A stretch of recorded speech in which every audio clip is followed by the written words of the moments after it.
na hata hangaika tena kutafuta kuni pale. Angurai North Member of County Assembly Isaac Wamalwa has urged the government to aid in settling hospital bills of those receiving treatment in various health centers in the county. Sababu kuna bills mingi sana kwa hospitali, za mortuary, za kuandaa mazishi. Elsewhere, farmers in Kinangop, Nyindawa County, accounting losses with the water levels rising each day due to the ongoing rains. What would have been a bumper harvest is no more. Mashamba yetu sasa, chakula zetu zimeanza kuoza na mabarabara zetu sasa zimefungika kabisa na maji. Wale ambao wako na mazao wanaweza uza pia imeanza kuharibika kwa shamba. Over 200 households have also been flooded in a number of roads leading to schools rendered impassable. There are concerns over the fate of candidates seeking their Kenya Certificate of Secondary Education examinations. Unaona watu wamelima kila pahali, wamejenga. Kwa hivyo tunataka surveyor akuje survey hii area, tuone maji naweza pelekwa aina gani. In Amau Town, Igimbe South, Meru County, businesses, premises and residential houses flooded. Vitu vimeenda na maji, hatuna hata masufuria, matri zote ni maji. Ndio hatujui na hii mvua ni kama itaendelea. Actually imechukua muda mfupi sana kufurika hivyo na tunaona itaendelea. Kwa hivyo wengi wetu tukaamua kuhama, tutafute mahali tunaona hakufurikangi. Residents are struggling to come to terms with the losses incurred, even as they mull their next course of action. For Good Morning Kenya, I am Yusufar. President William Ruto has lauded the coastal leadership for the deliberate show of unity of purpose, reaffirming that his administration is on track to resolve thorny issues that the region has faced over the years. Speaking during interdenominational prayers at the Mama Ngina waterfront in Mombasa County, the head of state noted that the government is keen on equipping the locals with the requisite skills needed for the job market in the blue economy sector through the completion of the tertiary institutions across the region. And as Junei Karisa now reports, President Ruto noted that 1 billion shillings has been set aside to address the perennial squatters' stalemate across the 6 counties that make up the coast region. Early Sunday morning, Coast Region leaders led by Senate Speaker Amason Kingi and Mombasa Governor Abdul Swamad Sharif Nasir honored a debt with President William Ruto at State House, Mombasa. Top on the agenda was the thorny port issue that has elicited mixed reactions across the 6 coastal counties.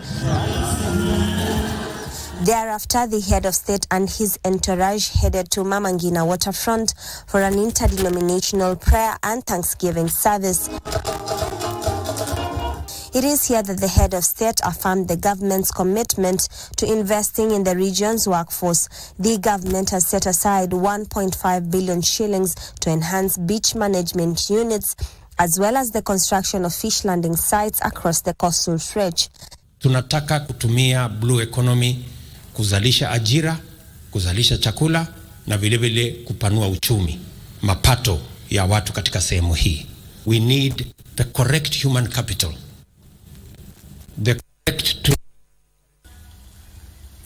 And just as we promised, we're taking you live to the press briefing by the Basic Education Principal Secretary, that is Belia Kipsang, who is addressing the press at this moment. Let's listen in.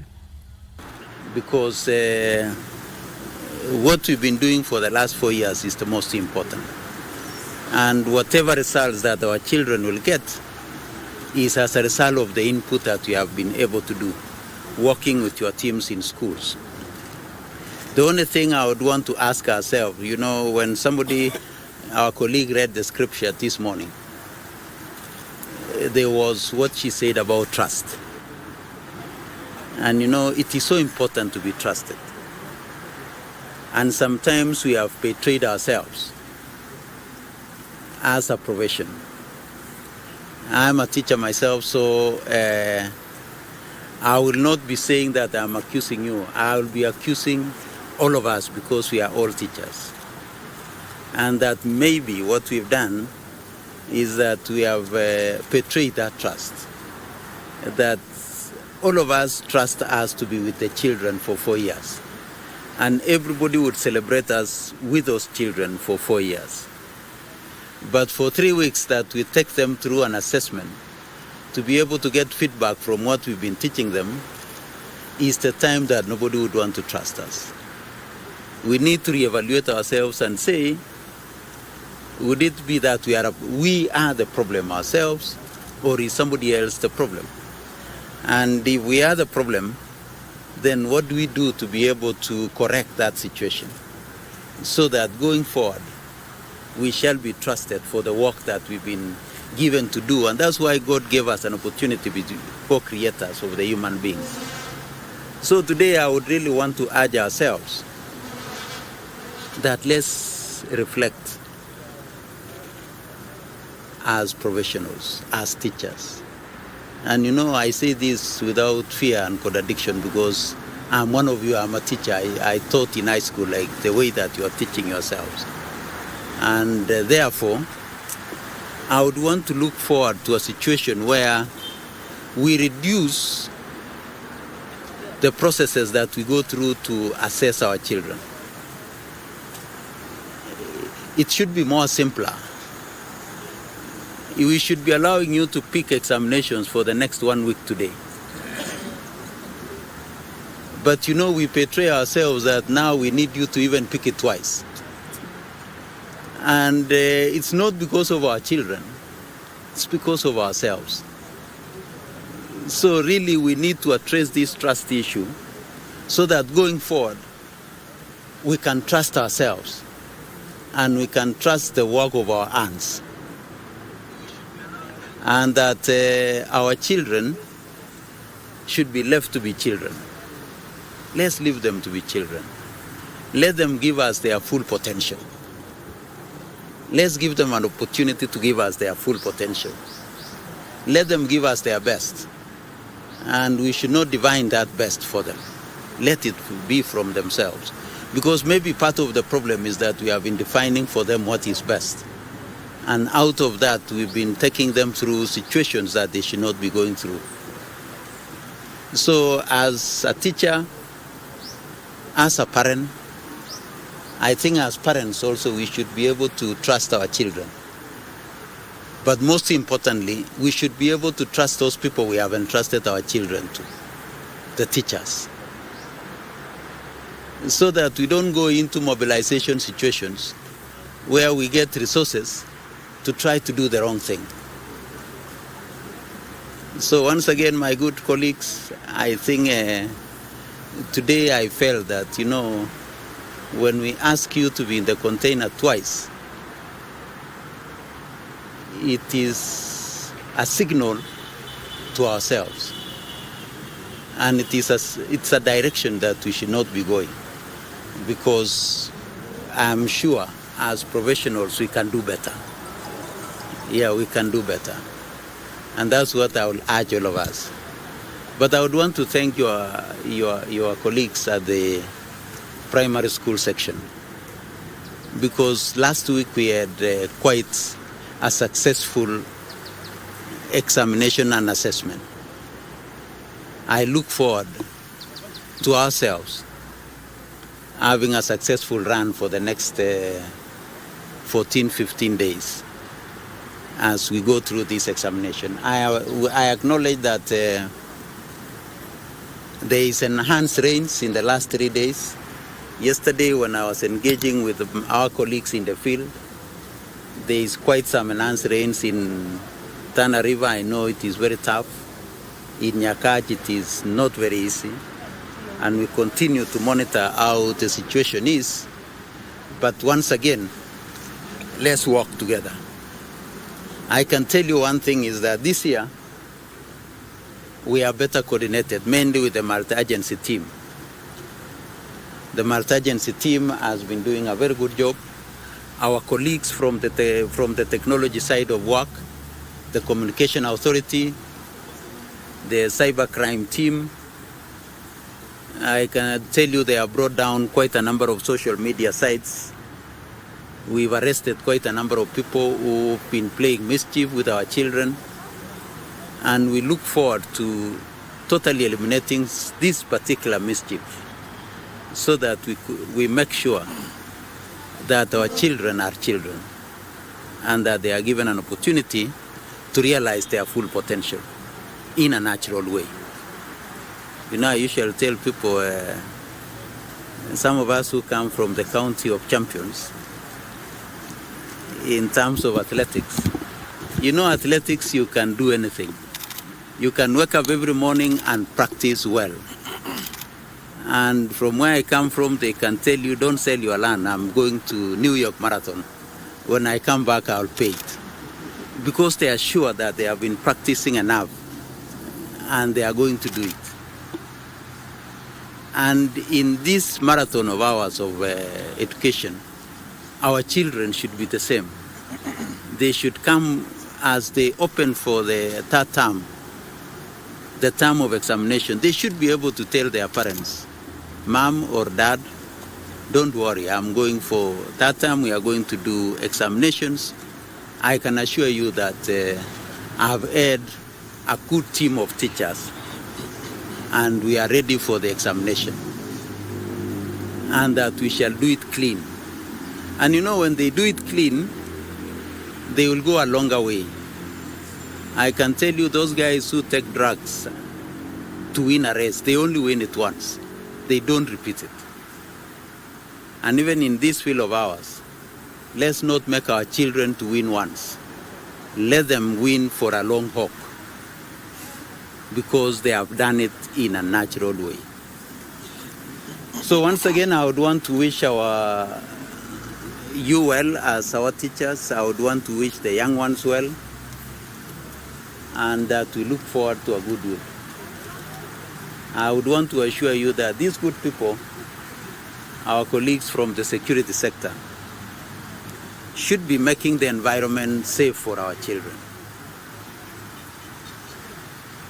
Because they'll be sure that once the examinations has been distributed to our children, it is only our children who can get access to that paper.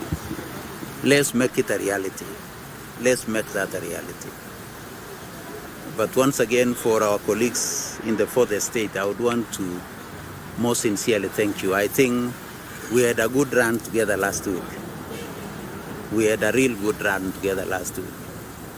I know one or two of you called me to tell me there is one challenge here and there. I would want to most sincerely thank you for being partners in this work, because these are our children. They are your siblings, they are your children, and what we are all looking forward to is a better future, because we have an opportunity to invest in the future in our children. Let's invest well. Let's make sure that tomorrow is safe. And tomorrow can only be safe if we handle well these young ones. So my colleagues, teachers, I think let's give it our best. Let's give it our best. Let's do it in a way that next year we shall say, pick your work for the 2 days. When we come here, we say, pick for Monday and Tuesday, so that the next time we meet is on Wednesday. I think let's build that trust. And I know we can do it. I know for sure we can do it. So that our children will believe in us. And I know they believe in you when you are teaching them. Don't make anybody make them not believe in you when we are assessing them. So, asanteni sana. Waja tufungue container alafu watoto wetu wafanye mitihani. And we look forward to a good run until we release their results later in the year to prepare them to progress to the next level. Thank you very much. Maybe we can do another one after this so that we allow the container to be open. Asante sana.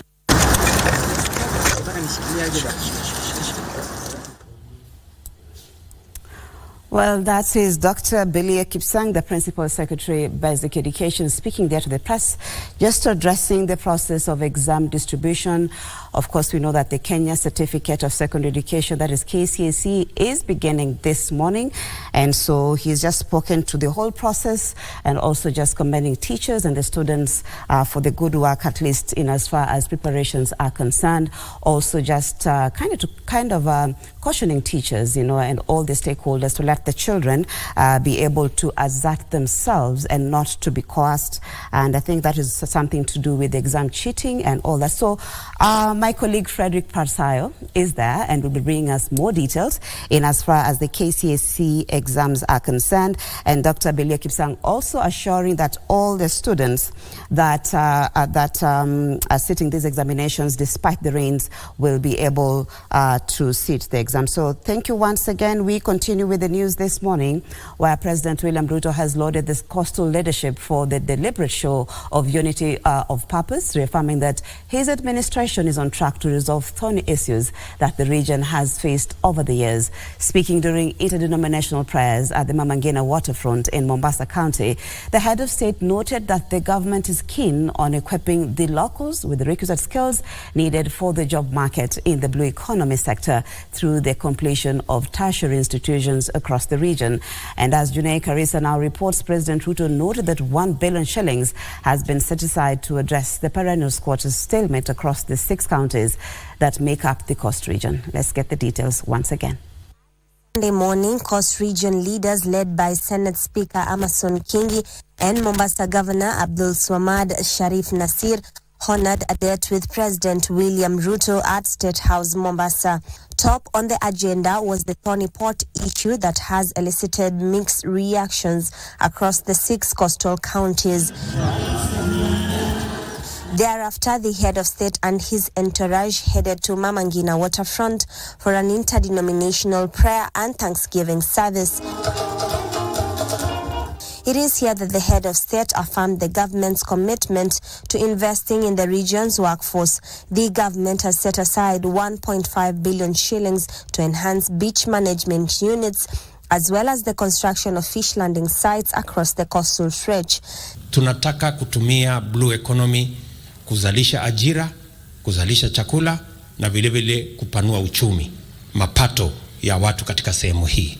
We need the correct human capital, the correct training, the correct skills ambayo itatusaidia, kwa sababu hapa baharini katika makadirio yetu kwa sasa tunapata karibu shilingi bilioni 15 bilioni 20 ya mapato katika bahari hii, lakini potential yake ni between 120 and 150 billion shillings every year.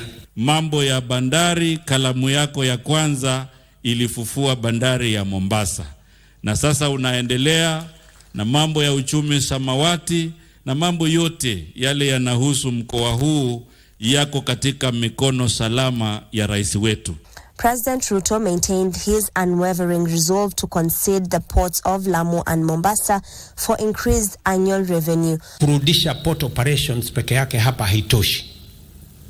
We need a whole port development plan. Tumetangaza vile tutajumuisha port yetu ya Mombasa, transport logistics na special economic zone. Because that is what you need to unlock the potential we have in the port of Mombasa. People who are fighting the president, in the event that he fails, but we know he won't fail because God is with us. But in the event that he fails, wao, vizazi vyao na vizazi vinavyokuja baada ya vizazi vyao hawajui kwamba wataangamia. On the contentious land issue, 1 billion shillings will be used to sort out the absentee landlords' stalemate across the region. The KBC VOK land in Mombasa County will also be leased out for the implementation of the affordable housing project. Wizara yetu ya manyumba na lands itashughulika na hiyo kazi, and I want early next year nikuje nianzishe ujenzi pale. Nina imani yule Mungu alionifanya niwe gavana ndiye Mungu atakayehakikisha ya kuwa yale matakwa ya watu wa Mombasa yataweza kukamilishwa. Later, President Ruto toured Kwale County, where he commissioned the Kwale Teachers Training College in Banga, Kinango, which is expected to address the teacher shortage in the region. Mtoto wa rais, mama mboga, bodaboda na mchungaji wanasahihishwa na elimu. That is how we create equality in Kenya. Mimi nikiwa foot soldier wako hapa, nataka nikuhakikishie ile kazi ambayo tuliahidi hawa wananchi tutaendelea kuichapa. Juni Karisambele from Mombasa County. Thank you, Jenny Karisambele, there for that report. And speaking about kingpins, Deputy President Rigathi Gachagua has distanced himself from speculations that he is interested in becoming the Mount Kenya region kingpin. The Deputy President has instead said the responsibility assigned to him as the principal assistant to the President are sufficient. And as Giverson Maina reports, the Deputy President, who spoke after attending a church service at St. James ACK Cathedral in Kiambu County, explained that his bid to unite the Mount Kenya region is being misinterpreted as an attempt to control the region's politics, which is contrary to his motives. Deputy President Rigathi Gachagua on Sunday attended service at St. James ACK Cathedral in Kiambu County. He took the opportunity to scoff at claims making rounds in political circles that he's seeking to become the Mount Kenya region political kingpin. Meona debate inaendelea ati maneno sijui ya Kingpin. Now, you Kingpin, I have read the constitution. There is no provision anywhere in our constitution for a Kingpin. So, hii Kingpin ofisi yake iko wapi? Mshahara yake ni ngapi? So, if there are people who want to that office, I'm not part of it because maybe I'm deputy president. The deputy president adding that his plate was already full. People want to be trivial because they want to look for issues where there are none. I am Deputy President for the Republic of Kenya. I assist the President to run the country. I have no time or desire to aspire for any other office because ile kazi mimi nimepewa na Rais Bishop, my day starts at 5 and ends at midnight. It's already too much. If I just tell you my duty so that you know, I have no time for that kingship nonsense. Gachagua has on several occasions visited Mount Kenya region in what he has termed as a bid to unite the region. When I called for the unity of this region, I did not call for the unity of this region behind me. No. I called for the unity of this region behind President William Ruto. A united region, he said, will make it easier for President William Ruto to govern. 87% voted for President William Ruto, 13% voted the other way. Now that the elections are over, I say the 13%, let us all unite behind the president so that he can succeed and he can carry us along. He also revealed that the Kenya Kwanza administration was now in good terms with opposition leader Raila Odinga and retired President Uhuru Kenyatta after Azimio la Umoja One Kenya coalition agreed to call off the anti-government demonstrations to give a chance for dialogue. And you know we had a problem with him. Saa ile alikuwa ameendelea na siasa. Sasa yeye ameretire, ameenda kwake, amenyamaza na sisi tunampatia heshima yake kama rais wa Kenya. Aendelee kupumzika na sisi tufanye kazi yetu. And there is nobody who has any problem with anybody. Hata huyu mzee wa kule amenyamaza. Sasa akinyamaza iko haja ya kufuata yeye.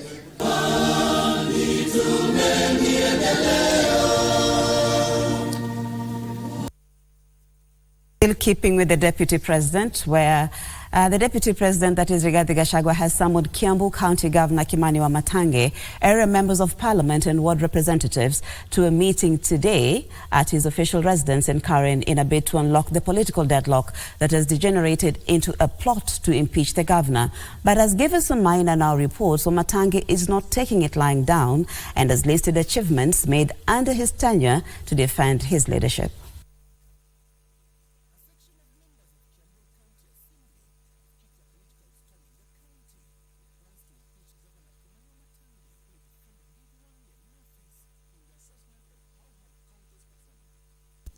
Kiambu County, we were ranked in the whole country as the #1 county that collected the highest revenue in the whole country.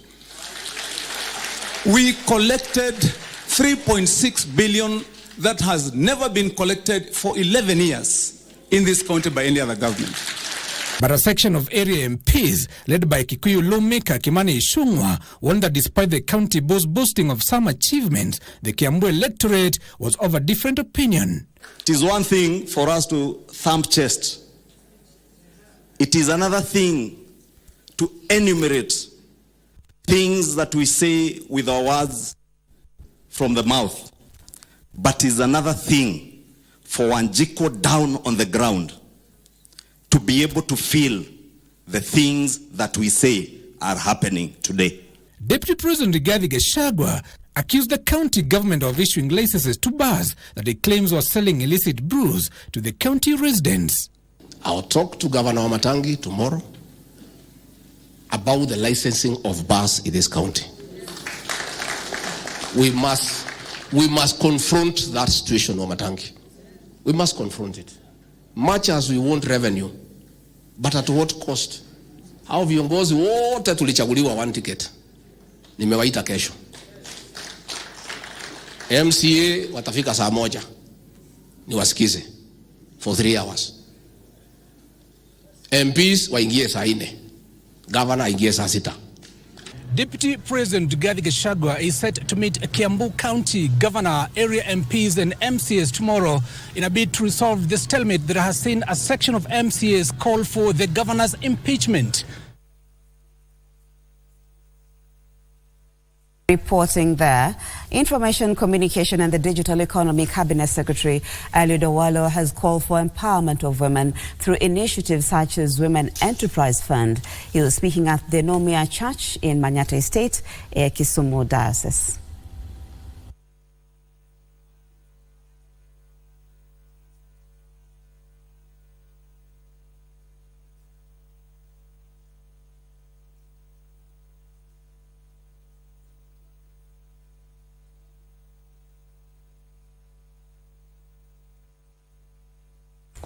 Well, let's take a break. We'll be back with more, including sports, in just a short while.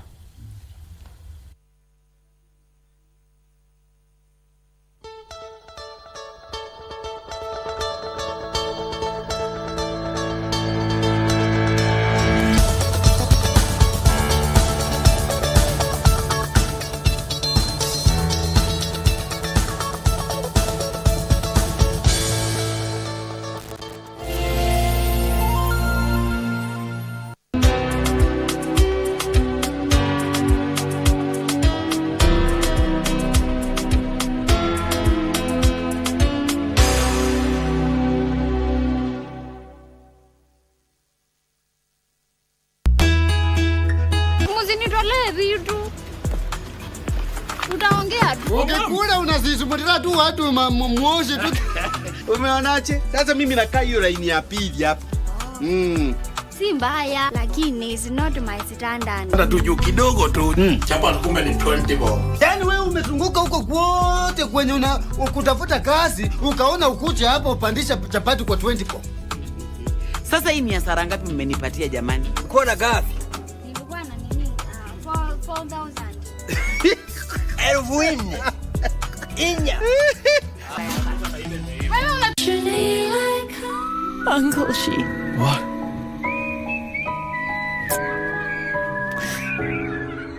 I didn't know this until Jingjing was already gone. But she was really depressed. What? People will laugh and think you're crazy. That's because they didn't lose their child in their 50s, because their child is alive. It's okay, please calm down, just sit.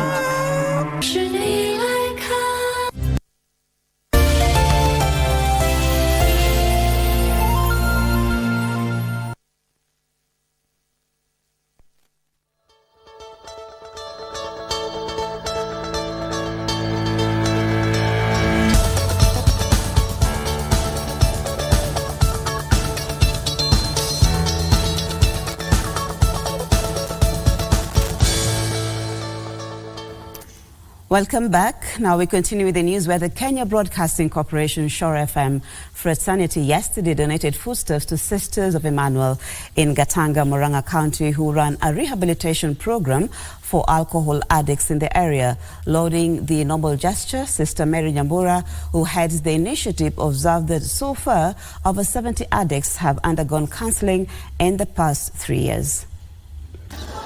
At Joseph the Worker Catholic Church in Gatanga, Murang'a County,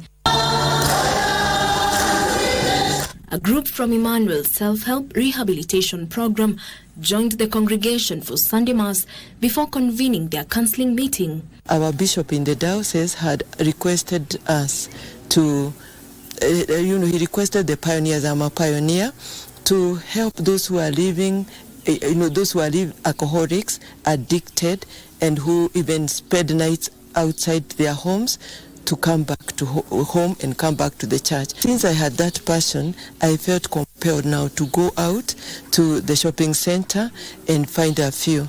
And I said, if only one will be converted, I'll be very happy. So I would go call them, we would pray together with them, read the Bible and share, and then they would go back to their work. They would go to look for jobs. So slowly by slowly, I realized very many were coming for those prayers. So we would pray and we would share the Bible together.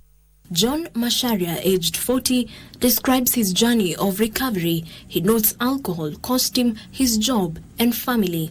I was addicted to alcohol and alcohol abuse, and it made my life to be very complicated. I now divorced my family, my job, and eventually I go back from there, my job, till the time I came across Sisters of Emmanuel group. 37-year-old Jesse Njuguna, now rehabilitated, says his journey with alcoholism began a decade ago, leading him to drop out of school. Alcohol it took away even my education and skills. Initially I was a rugby player. Now, before now, I came to realize I cannot handle the ball. I cannot charge my opponent because of alcohol. So, alcohol to me is just something that makes the youth get lost, weary, and feel worthless. Through the counseling program by Sisters of Emmanuel Gatanga, the two and many more have reformed. Were it not for the Sisters of Emmanuel, through prayers, knowing our own selves and getting to know that personal rehabilitation and knowing someone's self is the best weapon upon liquor. I don't know, my friends have lost so many through alcohol, and it's very unfair to see some people go to death through alcohol. For a person to lead a drug-free life is in the state of mind. First of all, you accept yourself, you accept the problem which is there, and then you now take the minds and put them in a constructive way. On Sunday, the group received food donations from Kenya Broadcasting Corporation's Shore FM fraternity, nominated Senator Veronica Maina, and Kingara Foundation. This will take us miles ahead because when we meet, we like sharing. In fact, even in sharing, we build each other. Lauding the gesture, the Sisters of Emmanuel called on other well-wishers to support them in helping more people suffering from alcoholism. Their journey serves as a powerful reminder that recovery is possible, and with the right help and supportive community, they've been able to overcome the chains of alcoholism, proving that it is never too late to rewrite your story. For KBC Channel 1, my name is Jacqueline Masharia.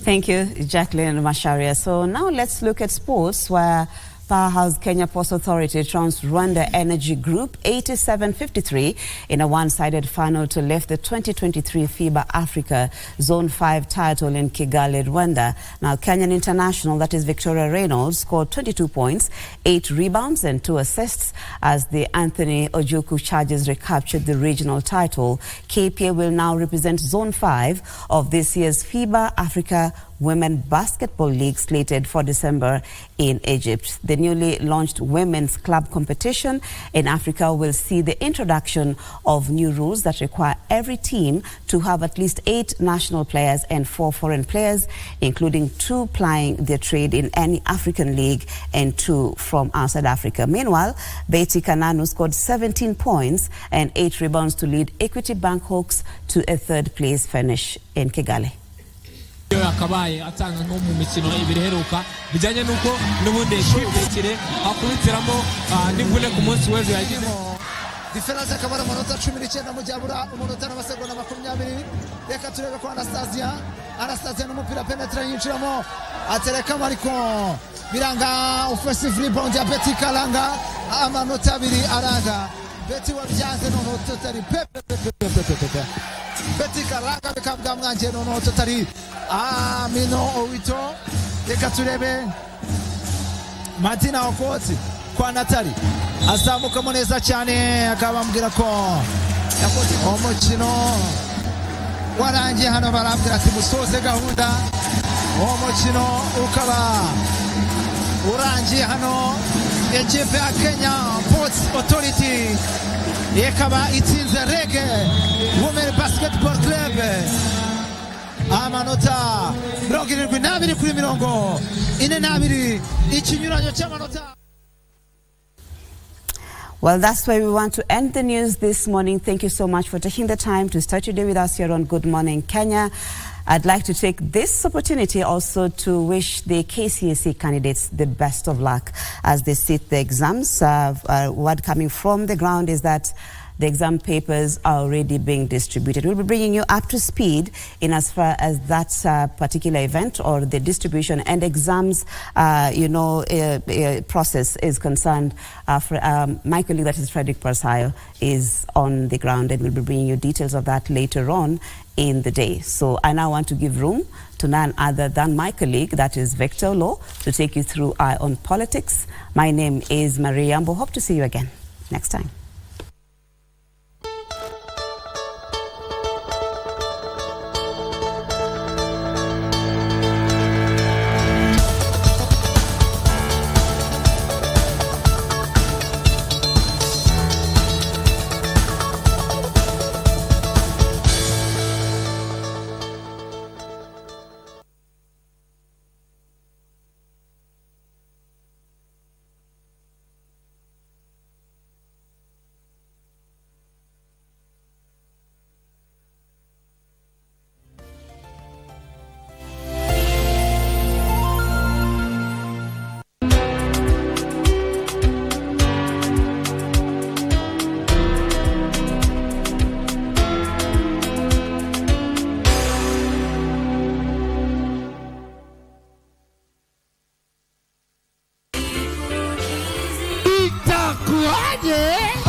Auntie akona ka forehand. Akona the mark of quality. Ameke ram denela mshetani over. Nataka kumaliza mambo hiyo wedding.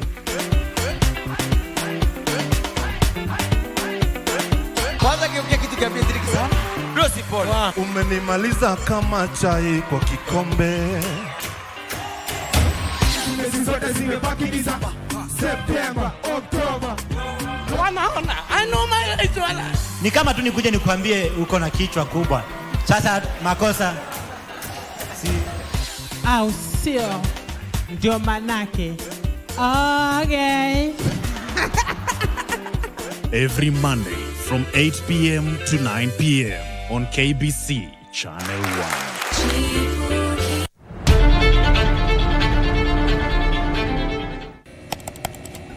Technology has become a crucial part of our society. Without technological advancements, so much of our everyday lives would be drastically different. As technology develops, it strives to fulfill the changing needs of society.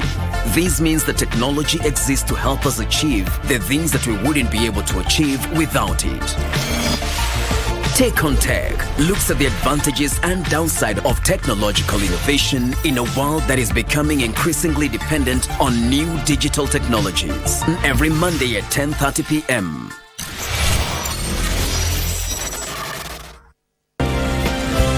What? Are you really helping me have my baby? Of course I am. It's really an honor for me, honestly. I didn't start this clinic to get rich, son.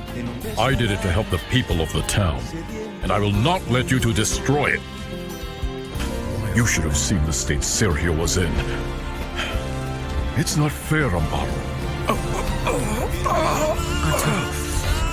Arturo, what is happening to you? Arturo, what's wrong? Arturo! Oh my goodness! Arturo! Arturo, stay with me, please! Rosa! Rosa!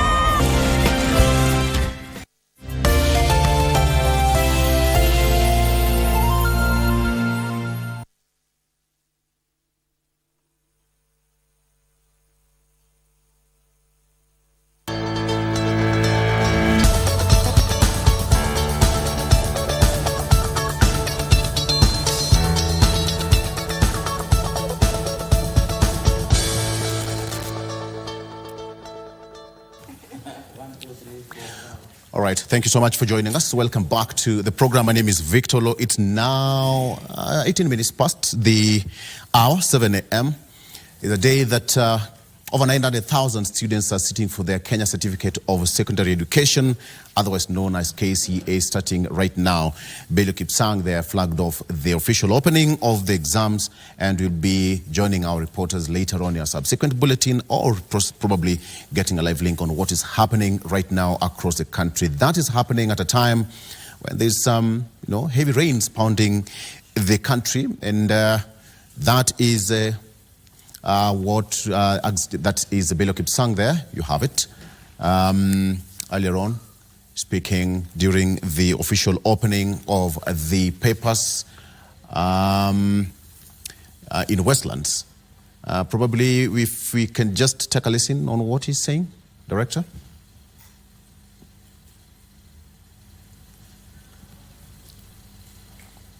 That is live link, live feed from Westlands. Time for the Kenya Certificate of Secondary Education students, a day that they're starting the examination. Probably you can take a listen on what Bello Kipsang is saying. Thank you for the good work that we were able to handle together last week as we were doing CAPSE and KCP, where we dealt with almost 2.7 million children. What we are starting on and running for the next 2-3 weeks is 903, almost 1 million children, which is also quite high. So it means we shall be taking through 3.6 young Kenyans through assessment and examinations. As for the examinations that we are doing, and we can see that there's been enhanced rains for the last 3 days. And I would want to thank our colleagues at the Ministry of Interior, because they have been giving us continuous appraisals and guidance on what's happening on the ground. Yes, in some regions there are quite enhanced rains. In Tana River yesterday, it affected 2 of our schools where you could see water encroaching into the compounds. And we requested our officers in the field to make an assessment this morning and check whether an exam can be taken from the school. Say that if it cannot, they can just be able to make quick arrangements on making sure that our children do the examinations. As for movement of examination papers, yesterday in the evening we deployed quite a number of helicopters to various places across the country, even places where we had not deployed last week. Some of the places where our colleagues at the Ministry of Interior has advised that there could be challenges, we've been able to deploy adequate helicopters. Turkana, we were told there were 2 sub-counties which were facing enhanced rains, and a chopper has been released to that region. We have also another 2 choppers in Tana River where also there are quite some enhanced rains. And as we do this, we are urging our colleagues to be more careful so that they don't try or attempt to cross rivers where there is flooding, because you never know the strength and the water that is crossing such roads. So we've advised our colleagues, and our colleagues at the Ministry of Interior are continuously updating us in terms of how secure it is not in terms of any other security, but in terms of the amount of flooding water that may impact on movements. And on places that it is heavily impacting, then that's where I'm saying we have deployed quite a number of choppers to assist us on that particular area. On security issues, I was with the Regional Commissioner of Rift Valley last week, and from the mapping that they have done, and as you saw last week, we were able to, a large extent, deliver the KCP and CAPSEA exam without much challenge, and they have secured most of the places that we were having challenges, and we don't see a major challenge in terms of security because there are adequate deployments. My colleague, the county commissioner, will make some comments on the issue of security, but I can assure you that so far so good. There is adequate deployment, and the multi-agency team is working very well. On issues of security of our examination, I would want to most sincerely thank our colleagues at the Ministry of ICT, because this time we have worked very closely with the Communication Authority, the team from the cybercrime, our telecommunication firms, that is Safaricom, Airtel. They have been very useful in supporting us in making sure that the integrity of our examination is taken care of. We've been able to deal with quite a number of spaces on social media. Quite a number of them have been brought down. Quite a number of them have been closed. Quite a number of people have been arrested. Quite a number of these people have been arrested. This week we are very sure we shall continue being very hard on these social media fellas who are giving us challenges. And we look forward to our colleagues at the DCI, our colleagues at the cybercrime, our colleagues at the CA, making sure that these sites are brought down. And again, anyway, this time, you know, I saw on Tuesday, one of the persons we arrested is that he was posting Monday's papers on Tuesday. So we are even wondering, why do you post Monday's papers on Tuesday? And what we are seeing is that they are trying to build confidence with their clients that, you see, we can deliver it. But they were delivering a day later. And we know even this week, because we've been trying to control this early exposure, that's why we're having this collection twice. And the features and the security features, even in our own examinations, have also been enhanced so that we can quickly be able to judge and know where some of these challenges are coming from. So once again, colleagues, I think we would want to say thank you very much.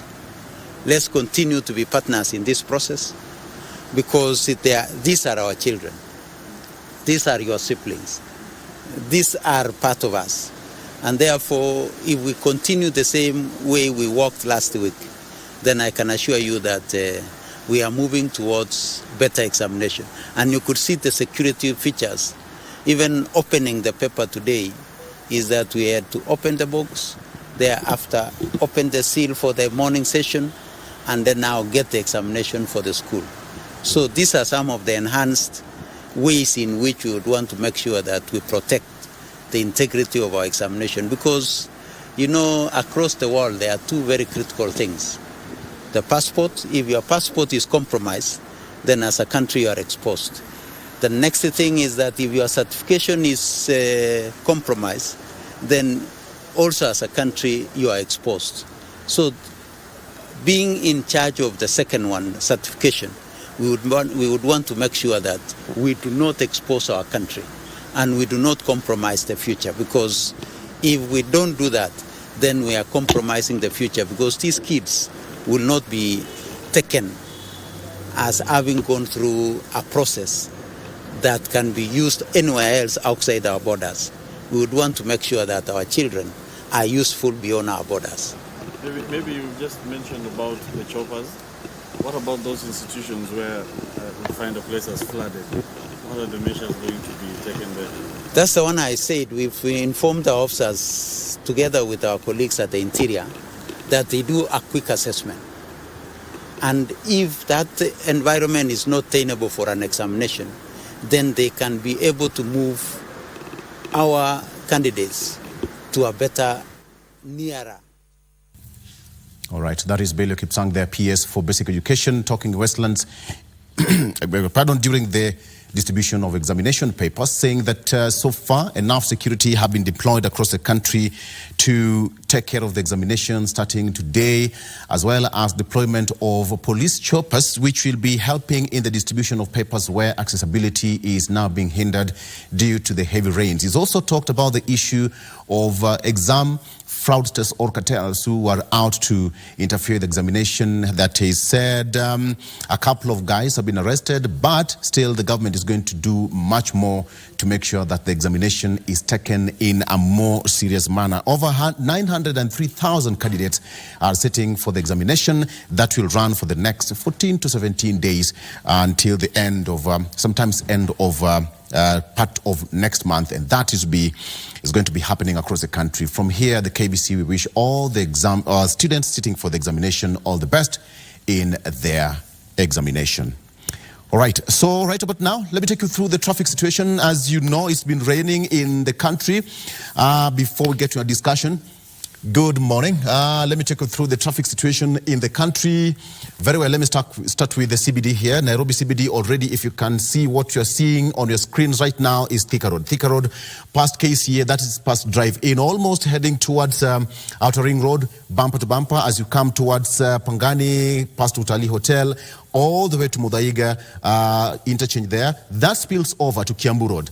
Already a mess. After that, it's flowing until you come to around Globe Roundabout. How about those people using the other side of the western side of the town? ABC Place moving, that is coming towards Westlands Roundabout all the way to Museum Hill, moving pretty fine as you come to the CBD. Well, Mlangata Road looking pretty fine, starting all the way from the National Park there, driving all the way down past Wilson Airport, joining Uhuru Highway, moving very okay. Mombasa Road, so far so good, nothing to report about. If you're using Mombasa Road, it's your time to come to work. That is as far as that is concerned. Ngong Road, good morning. This is what it looks like. Yes, Ngong Road, Mkwapi. Okay, sawa. Ngong Road, okay, looking so far so good. A bit of some traffic as you get towards the Junction Mall, but after that it's moving pole too as you head towards the Daystar or City Mortuary down there, but ultimately Valley Road all the way to the CBD moving pretty fine. Let's head over to what we have in Kisumu. Kisumu looking so far so good, nothing to report about. All the way from Kakamega Road down into Kondela Roundabout, moving okay. Outbound towards the airport, so far so good. That's what it looks like. Outside, coming all the way out of towards Ahero, iko tu sawa. Watu wa Kisumu, what's happening? Yes, that's the lake, no traffic. So far so good. Finally, last but not least, Mombasa looking not so good. That is Nyali Road all the way from Pirates Beach, or if you like, Jomo Kenyatta, public beach there all the way. That is Nyali Road. Moving some spots of traffic, but so far so good as you come towards Kongowea Market, Kengeleni there. That's a bit of some traffic, but as you head towards the new Nyali Bridge, it's also not so okay. How about the other side of the ferry crossing channel? Already a mess because people are crossing from either side of the island, coming from Likoni, coming into the island. That is there. Finally, let's head to our neighboring county, Machakos. DJ, kuna kitu hapa? What's happening in Machakos? There's no traffic. That is the place for investment. That's why there's no traffic in Machakos? Yes. You must make it very conducive for anyone to invest. Yes, that's why. You know, that is the founding capital city of this country. And I correct you, always start with the founding capital city. So you're trying to say that we moved out of Machakos or Machakos moved out of Nairobi? One of them. Okay. Okay. Machakos looking so okay. So what Machakos, thank you so much. All right. We have got Deputy Governor Francis Mwangangi of Machakos County. Good to see you. Welcome to the program. Thank you. 903 candidates starting their examination. How about your preparation in Machakos County? First of all, just to wish them all the best as they start their papers. Allow me to wish them best of luck. This is their second very important undertaking in their lives. I wish them well. I'm happy with the arrangements from the Ministry of Education. You can see that they have put all the measures to ensure a successful event. That is the KCSE. Yeah. And we wish them well. They are prepared for 4 years. And then it is their time now. The only thing and a bit is, as a country, we have been entertaining a system that allows a lot of wastage. Yes. What do I mean, a lot of wastage? We know, we have a saying in my community that this swinging thing, not all the monkeys can fit in that swinging thing. And then what that means, I'm saying is, we have stars for different industries, for different fields. Not all the students who are going to sit for that exams are going to be A, B plus materials. What happens to those ones who do not who will not pass the exams, who are likely also to be majority? That is a system I'm referring to. But now with the new system, I think everyone will fit in his or her area of expertise, their area of interest, which I think is the good thing. Yes. All right. Very well. And of course, we also wish all the best to the candidates starting the examinations this time round. We're all there, so it is your time. Make sure you get the best out of it. All right, quick into the front page of our local daily list. Let me start with the front page of the Daily Nation. Best 150 MPs. Best 150 MPs. A majority of Kenyans think that MPs have performed well since they were elected into office last August, with Kiharu MP Ndindi Nyoro topping the charts, according to a new InfoTrack poll. But what have these legislators done to rank highly? What have they done to rank highly?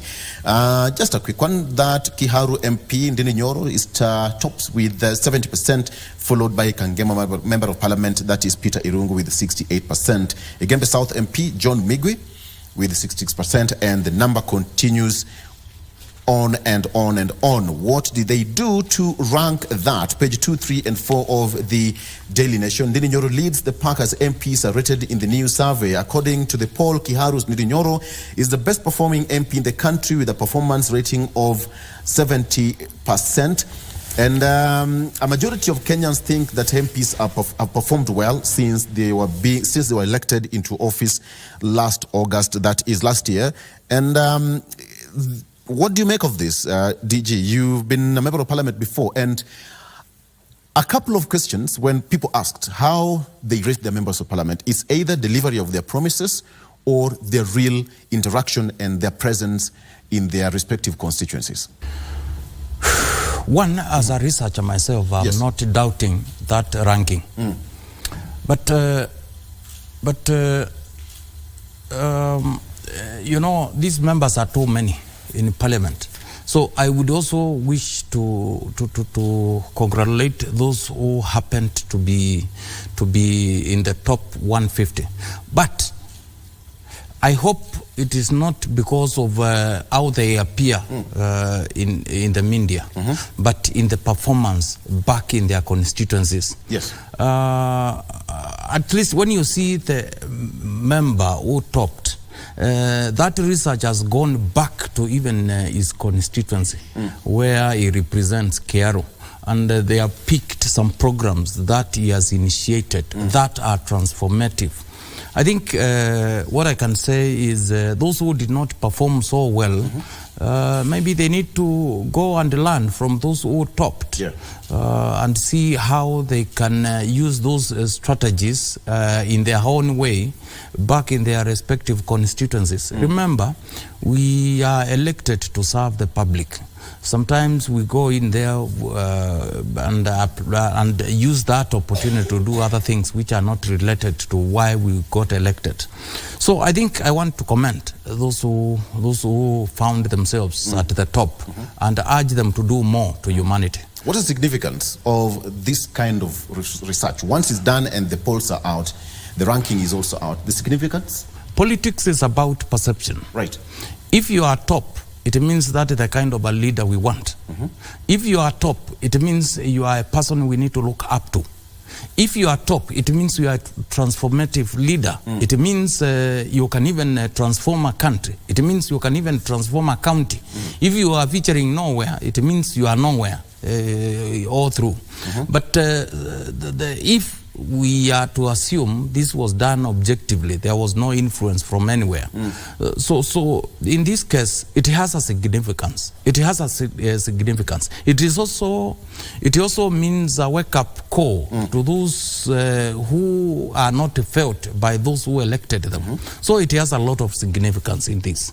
As a country, if we are transforming, you cannot talk of transforming. Remember, far away from here, in subcontinent of India, Mahatma Gandhi once said, India will not be, India's development will not be determined on how urban industrial setups India sets up, but how many villages are transformed.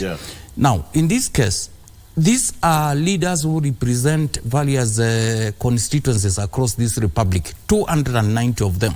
What does it mean for this ranking? It means some are being transformed faster, better, effectively, efficient, more than others. It is a wake-up call to those others who are lagging behind, so that they can learn, they can be woken up, so that they can aid in transformation of the country. Yes. I'm happy that my constituency is also somewhere, 64%. That is Mheshimiwa Charles Ongontowere Kasipul. He's also... Oh, he found himself. Yes. And by the way... 64%. And by the way... Right. Now that we are talking of ranking, because of the economic situations, I think, there's a national agency that is flagging off that in many counties we are seeing upsurge of HIV and AIDS. And I think it is also something that can call to the attention of our leaders, because we need to speak up against it. We need to act and urge the population to do what is needed. Yes. You've talked about it, and it's also here highlighted. Concern as 9 counties record surge in new HIV cases. Thank you for that, DG. According to the data, my county, Homa Bay, is grappling with a staggering 15.2%. Yes, actually it is all Nyanza counties. This is something not so good. Mombasa was in Gishu. Yes. You know, the National Syndemic Disease Control has flagged off Homa Bay, Siaya, Kisumu, Migori, Kisii, Mombasa, Samburu, Vihiga, and Uasin Gishu as the most affected counties in its latest report. There's no Machakos County here. You're good people. I don't think. You are good people. According to the data, Homa Bay is grappling with a staggering 15.2% increase in new cases, while Siaya is experiencing a significant 13.2%. Kisumu is facing a worrisome 14.5% increase in HIV infections, while Migori is reporting 9.7% increase. Mombasa has a 4.6% increase, followed by Kisii 4.4%. This is a worrying trend. And according to the data, the ages affected in between 25 and 34. 25. It's a challenge and a threat, and a threat to economic development in this country. Remember, in some of those counties, truth be said, they are source of academic prowess in this country. And when you hear those kind of statistics, it is a point of worry for the country. So I think as a country we need to act, and I wish we could see our national policy makers speak more about some of these issues. And not only talking, but also acting by appropriating resources to ensure addressing of such challenges. Yes. That's a very young age, 25 to 34. Active age. All right. On the front page of the Star newspaper, big names miss out as MP Nyoro tops new ranking. Big names miss out as MP Nyoro tops new ranking. That's also fleshed out. The front page of the Daily Nation Infotech report mentions only top half of performing lawmakers. MPs have previously accused pollster of skewed poll. That is also on the front page of the Star newspaper. We are good. DP Gachagua dismisses talk of fallout with Ruto. We'll be talking about that later on. Azimio MPs back Kalonzo for 2027 polls. A section of Azimio members of parliament have rallied behind Wiper leader Kalonzo Musyoka to fly the coalition's flag in 2027 battle with President William Ruto. 8 legislators drawn from ODM, Jubilee and Wiper on Saturday drummed up support for the former vice president, whom they termed as the best bet to unseat Ruto. You should be happy about this. More than happy. Okay. You know, previously, yes. Previously, the coalition I belong to, we have been affected by inability to make early decisions on some of these issues.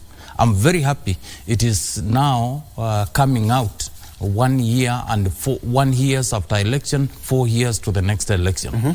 Because sometimes we sit, people sit taking tea, sitting in conferences without coming up with a candidate early enough.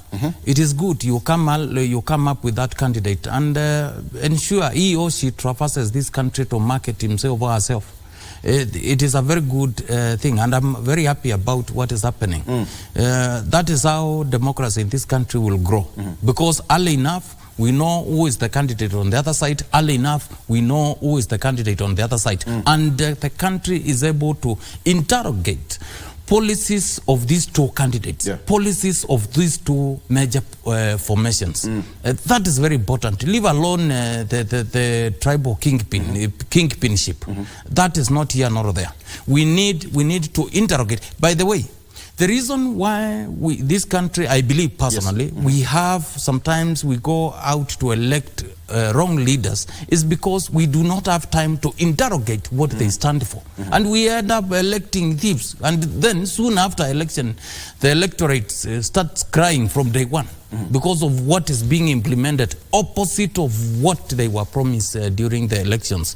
Because there was no time to interrogate the policies, to have these people debate, traverse part of this, every corner of this country to get the feeling of the people. Honorable Raila Odinga talked about it sometimes last month, and they say when they walk like a duck, talk like a duck, you know, everything like a duck, then probably it's a duck. So, and here we have got 8 legislators headed by Sifuna himself, who's the ODM SecGen. So is it now a done deal? To us, from where we stand from, it is. What I mean is, already as Wiper, we already have a presidential candidate in the name of Dr. Stephen Kalonzo Musyoka.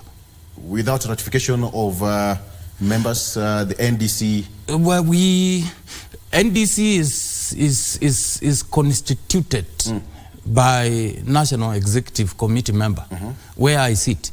And then as part of that, we already have a candidate, I can tell you.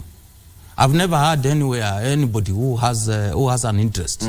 So it is my happiest moment when I hear the bigger family of Azimio try to support us in what we are doing. We are not supporting somebody who, because of where we come from, no. We are supporting somebody whom we think can have an alternative. Let me tell you, I'm yet to be challenged by anybody, that increasing taxes can lead to transformation of a country. Never. It has never happened anywhere. You must come up with alternatives. And that's why we are saying, when we already have an alternative, we can champion our policies, let them champion theirs, and let the people, like the late Ken Matiba said, let people decide, depending on those policies. So, to answer your question, I'm very happy with what is happening. It shows Kenya's democracy is heading somewhere, has grown, has come of age. Yes. Don't you think this is going to cause some crack in the Azimio? We have got different principles in Azimio. Martha Karua is there. We have got the former MP Jeremiah Kioni, Maina Njenga of this world, Eugene Wamalwa, and Raila now picking Kalonzo Musyoka, and now 8 legislators of Azimio are also supporting Kalonzo Musyoka. Some kind of fallout, or you think this is a scripted kind of a play? Well, point of correction. It is not Raila picking Kalonzo. It was Kalonzo's time has come. His point of reference. Yes. Kalonzo's time has come. Number 2, democracy dictates that the fact that people are talking about Dr. Stephen Kalonzo Musyoka does not mean if anyone has an ambition within the same coalition should not speak up. When you have had all this debate, nowhere has any leader said, Mwangangi, don't speak up of your intentions to run for presidency. No. Let them come up. It is not a question of staying quiet. Come up, speak up, and let democracy principles. But is there debate about his running mate? Who? His running mate. You first settle on the principle first. Then so many other factors will apply. Okay. So many other factors will apply. And which are those factors? All right. Regional balancing, the issue of competence. When you are picking a deputy, always think of competence. Somebody who can, remember in our constitution, in case the president resigns today, the deputy takes over. There is no room for an election. So you first think of your country. Who are you going to elect? And is that person in your absence able to run a country smoothly in a united way? Or is somebody who will start acrimony from day one by making sentiments that are going to bring division in the country, that are going to make our investors in this country run away, that are going to make the country uncompetitive through application of certain policies. So in this case, there are so many factors that will play in when that time comes. All right. Thank you. All right, very quickly on to the front page of the Standard. Finally, how not to bring down cost of living. Completely different. How not to bring down cost of living. Economy experts fault the president's approach to taxation and cost of living, saying that the policies will only sink the country deeper in mire and push many to avoid paying taxes, which will ultimately make life unbearable. Something that you've talked about, DJ. And now, IBC reforms versus right of representation. Again, on the front page, at least 7 regions are scheduled to hold by elections. However, without fully constituted electoral commission, Kenyans in these places go without a fundamental right. We have got different regions. You can take a look at that story. Again, how not to bring the cost of living. That is there. Speculation over losers, winners, as bipartisan talks draw to a close. That is Kuria wants co-chairs of talks team to whip MPs into taking a non-partisan approach to resolve the issue, and leaders fear that truce between Ruto and Raila will threaten their place in government. Is there some kind of fear that, if a truce is there, some people might feel a bit threatened? But at the end of the day, the report will take center stage. In any political process, those fears must be there, but they are unfounded. I think Right Honorable Prime Minister Raila Odinga has not once, not twice, he has always spoken against any piece of interest in government. He is talking of reforms. He wants to see a country that is reformed, a country that is on the path to growth. And I think that should be the concern of most of us, not nusu mkate business. Yes, that's what you in said. Any case, you don't need. In any case, when you are on the other side of the government, and you tend to be close to that government, what it means, if government succeeds, you are part of that success. If the government you intend to replace messes up further, you are part of that. Remember, in the last election, the current leadership kept on saying mutu na duku yake. Mumeweka inchi kwa mandeni, mumefanya hii, mumefanya ile. And then at some point, Raila could say, I'm not in the government. But we are seeing you with the same government. How can you tell us? You are influencing policies that are being meant. We are seeing ministers coming to brief you. We are seeing development being taken to where you come from. And you are telling us you are not part of the, and it costed him. Look at the margin, 200,000 votes nationally is a very minute thing. So in this case, if anyone wants to run, please challenge the policies of any sitting government. Let them say we are doing this. Let us see your alternative. But the issue of being associated, the fears of Raila being close to Ruto and eventually getting piece of it is real, but that is not how democracy I would wish to see it work in Kenya. Okay. Yes. Let me ask you a question, DJ. Yes. From your own way, how you're running the county government of Machakos, what is not the right way to bring down the cost of living? In reference to the front page, how not to bring down cost of living? High taxation regime. And how are you doing it in the county? Sometimes you are forced by circumstances.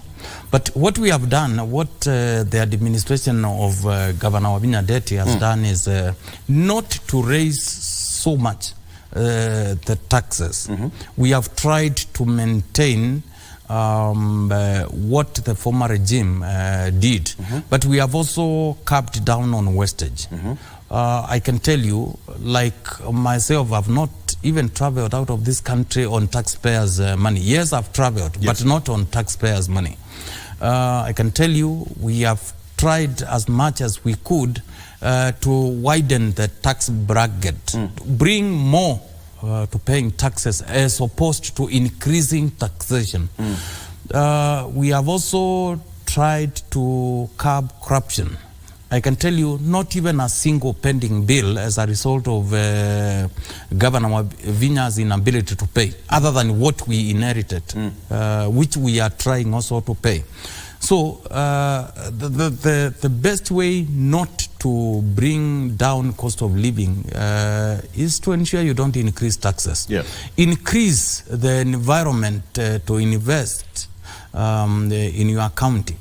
Praise, go out, market your county so that many people can come and invest. Fight corruption. It's very important. The government, the county government of Machakos, does not tolerate corruption. We want a corrupt-free county. That is how investors will see somewhere to invest. Now, Paul Collier, one-time economist with World Bank and a professor, once said there are some ingredients on how a region, on how country can grow. Part of it is favors Machakos. Like we have an highway to Mombasa, where the manufacturers can invest in Machakos and have easy access to transportation means, that is roads. There is also a railway line that goes to Mombasa.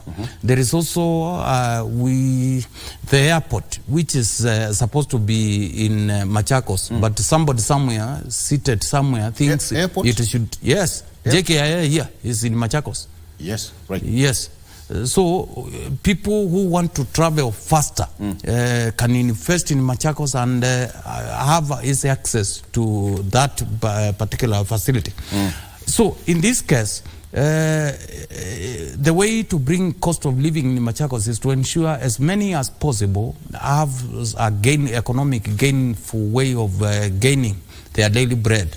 And we are trying as much as we can to attain that. You know, you've answered this question as if you're the writer of this article.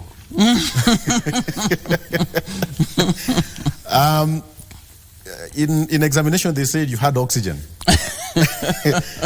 According to the article, says that raising taxes and cutting spending often slows down economic recovery by reducing household spending power and consumer confidence. Number two, this can exacerbate unemployment and cause problems for those relying on social programs, thus eroding public trust in the state institutions. So, but again, yeah.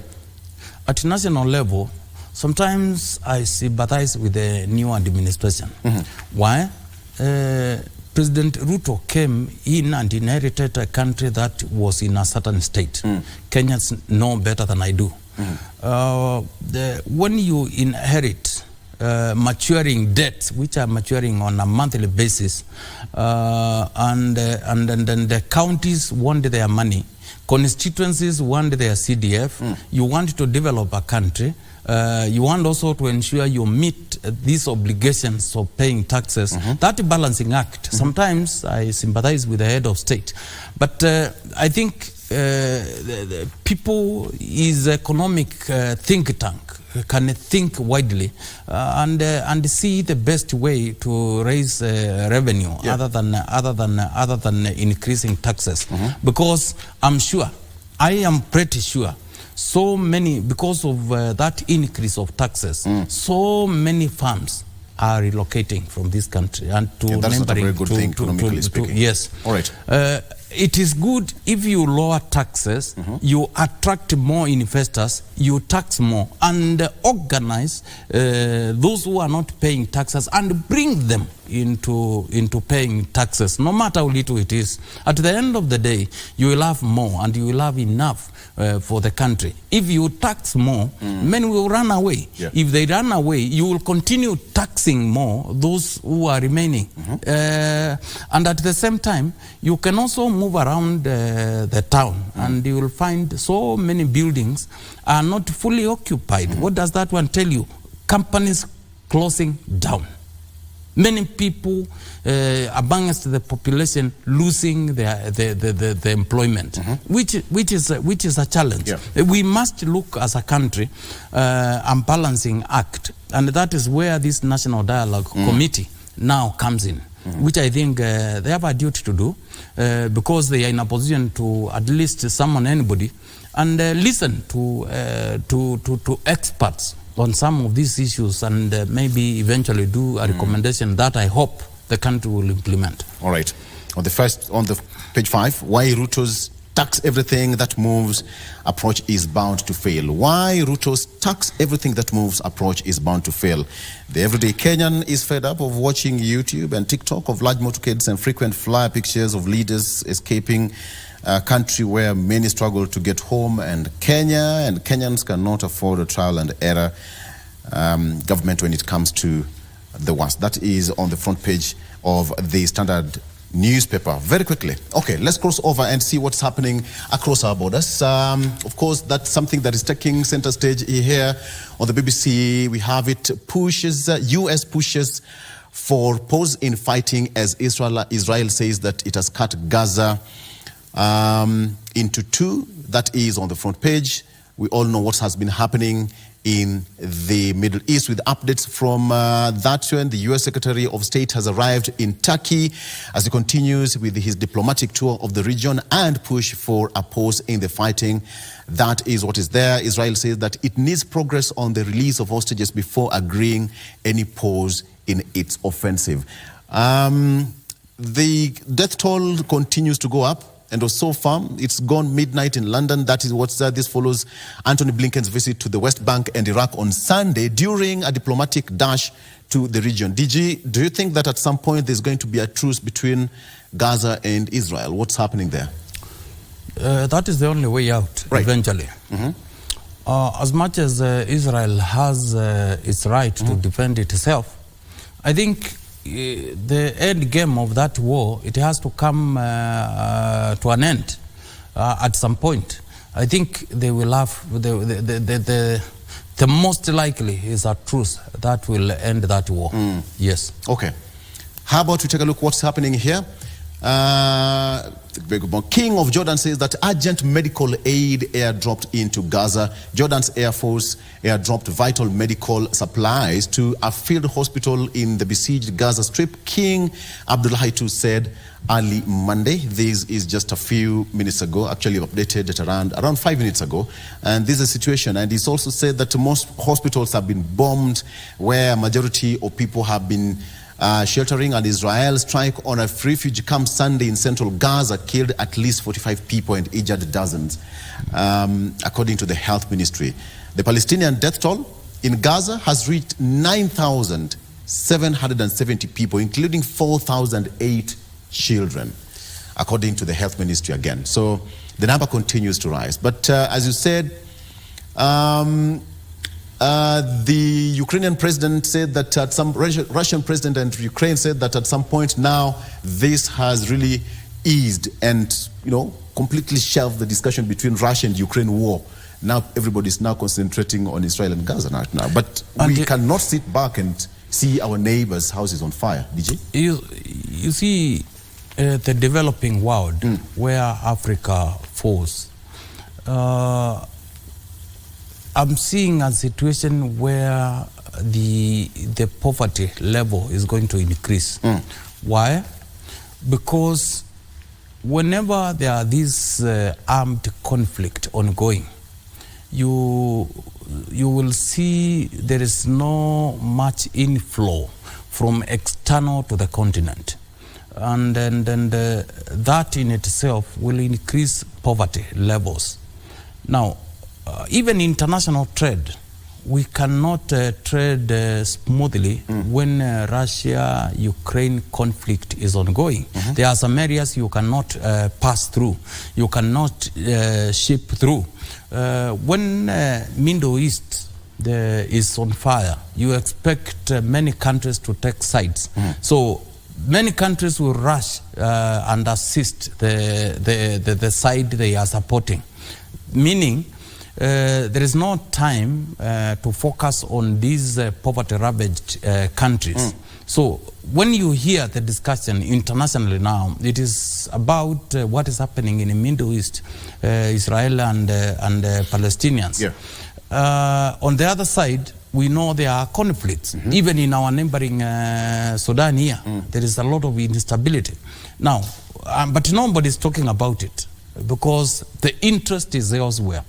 Who is going to suffer? The developing world. All right. And in itself, even those who are supporting these conflicts, sometimes that is the money they could have used to finance social programs in countries like Kenya. Now, when there is conflict in Russia, there is conflict in the Middle East, the U.S. will channel their financial aid to those sides, particularly the area they are supporting. Now who is going to suffer? Once again, the developing world. So there is that, in international relations, they call it a domino effect. One country starts war and then it has those ripple effects, or it might also affect another country which might also fall into war. Absolutely. It is a challenge. It is a challenge, and I think the sooner it comes to an end, the better. Okay.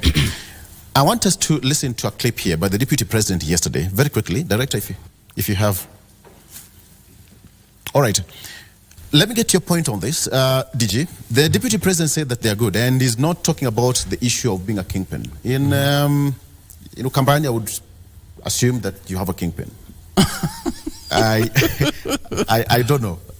Do you have a kingpin in Kambani? He has not said yes, but he is our leader. Who is that? That is Dr. Stephen Kalonzo Musyoka. Okay. There is no other. Fair enough. There's no other. DP Rigathi Gachagua said that he doesn't have time to be the king. So we have kings and kingpins. Yeah, remember what Moses Kuria tweeted just a few days ago after the exit of the king? Yes, I saw that tweet by... Yes. And now we are talking about the deputy president. And he said yesterday in Kiambu that he's not interested, he's busy with that. But let me get you a quick thought of this. Why the scramble of being a kingpin? We had a king here for 4 days and we all know what happened. You know, I will try to answer that question the best I know. One, you did not apply to be born where you got born. if your mom dealt with you at that early stage, even as soon as she conceived you, we could not be having Victor here. I have no apologies to have been born from a certain region. If the people of Yatta did not elect me as a member of parliament, how will Kenya know me? If the people of Machakos did not elect Wavinya Mwangangi ticket in a gubernatorial context, how will you have known me? Coming back to the question of regional kingpins, African politics are based on tribes, a fact. Those tribes are organized in a way as even sometimes in those African communities you find clans. They have leadership. African communities must have a leader symbolizing the leadership. So in this case, there is no way, and I'm sure you can look in the eye of the deputy president. He doesn't mean what he's saying. I can tell you for sure. You mean it? You think so? If he could have mentioned to us who is the leader of that particular boundary region, he is the senior most. The reference of a king here, Kingpin, refers to the most senior, the most preferred leader, whom in case of any major decision like a political decision, we can look up to bring other leaders close, sit down and channel the political destiny of that particular region or community. So it's not a bad thing, it's a good thing. The only thing, those who are saying so, they are saying so simply because they know they are undisputed leaders where they come from. And if that is not true, I challenge the deputy president, the source of that comment, to tell the country who the leader of Mount Kenya is. If he says today it is Moses Kuria, then you will see the implications of that. Am I qualified to be a kingpin? Who? Me. It is not a person who decides. Yes. Largely, it is sometimes the position you hold. Right. Like in this case, we know the deputy president is the most senior political leader from Mount Kenya currently. So if he dissociates seriously from it, I will tell you there will be some political consequences. Number two. Very quickly. If he is not a kingpin, yes, why is he summoning leaders from Kiambu? Somebody might say he is the deputy president of the Republic of Kenya, but that is not enough. You think this is just politics? No, that's politics. And it cannot in application it cannot work. DG, thank you so much. We've done one hour already. Thank you. We've done one already. Thank you so much. Francis Mwangangi, Deputy Governor of Machakos County. We've talked about an array of issues, a very brilliant mind. Watu wa Machakos, you have a good son. You have a good son. Thank you so much. Asante sana for joining me on the show. That's where we wrap it up. We are taking a break, but remember there is that Institute of Engineers of Kenya having a media briefing ahead of the convention to be held in Mombasa next week. That is what is happening right now. We're taking a break as we head towards that. My name is Victor Lo. Have a good morning. Bye-bye. Discussion. It's also a time for you to have some time off this busy schedule. We've been working for the last 12 months, and therefore we are offering you opportunity to very interact, and more importantly, to enjoy the green and the clean beaches of Mombasa. So you can't afford to miss this as we have this discussion. In conclusion, ladies and gentlemen, let us please rise up as you join me in welcoming our chief guest, Engineer Joseph Mbogwa, who is our Principal Secretary in charge of roads, to give his keynote address. Welcome, Manakias. Thank you very much, President. You may be seated. Leading from what our elder, Engineer Mwongera, did, I can assure you that whenever you go to preach in a place, you have to talk about those who have accompanied you. Is it not so? The first one is to bring the greetings of our Cabinet Secretary, whom I'm representing this morning. We have had a very long and tough weekend in the coast, and we are winding up the activities today. I had to fly in the evening with the last plane so that I can be here because I was threatened by 2 tough ladies and the power of women. I'm supposed to be also in Parliament answering questions on the budget, but the 2 ladies, Engineer Ogai and Engineer Kawondo, also gave me huge threats that made me now reschedule my presentation to a later hour so that I can attend this auspicious launch. But I'm grateful for the push that they gave. That is the power of women. I'm sure in this room I have those affiliated with my State Department. Can they be upstanding? All those affiliated. Our chairman, EBK, is forgetting that.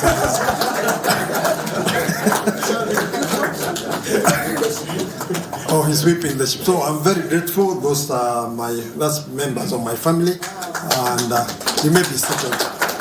So when I'm talking, I have the power that allows me to do so. So like I have said, receive the greetings of my Cabinet Secretary, who would have been here this morning also as a guest. We had huge engagement. I didn't know whether he slept in Mombasa or was in Nairobi, but he told me, go ahead of me and do what is necessary. So I have his approval.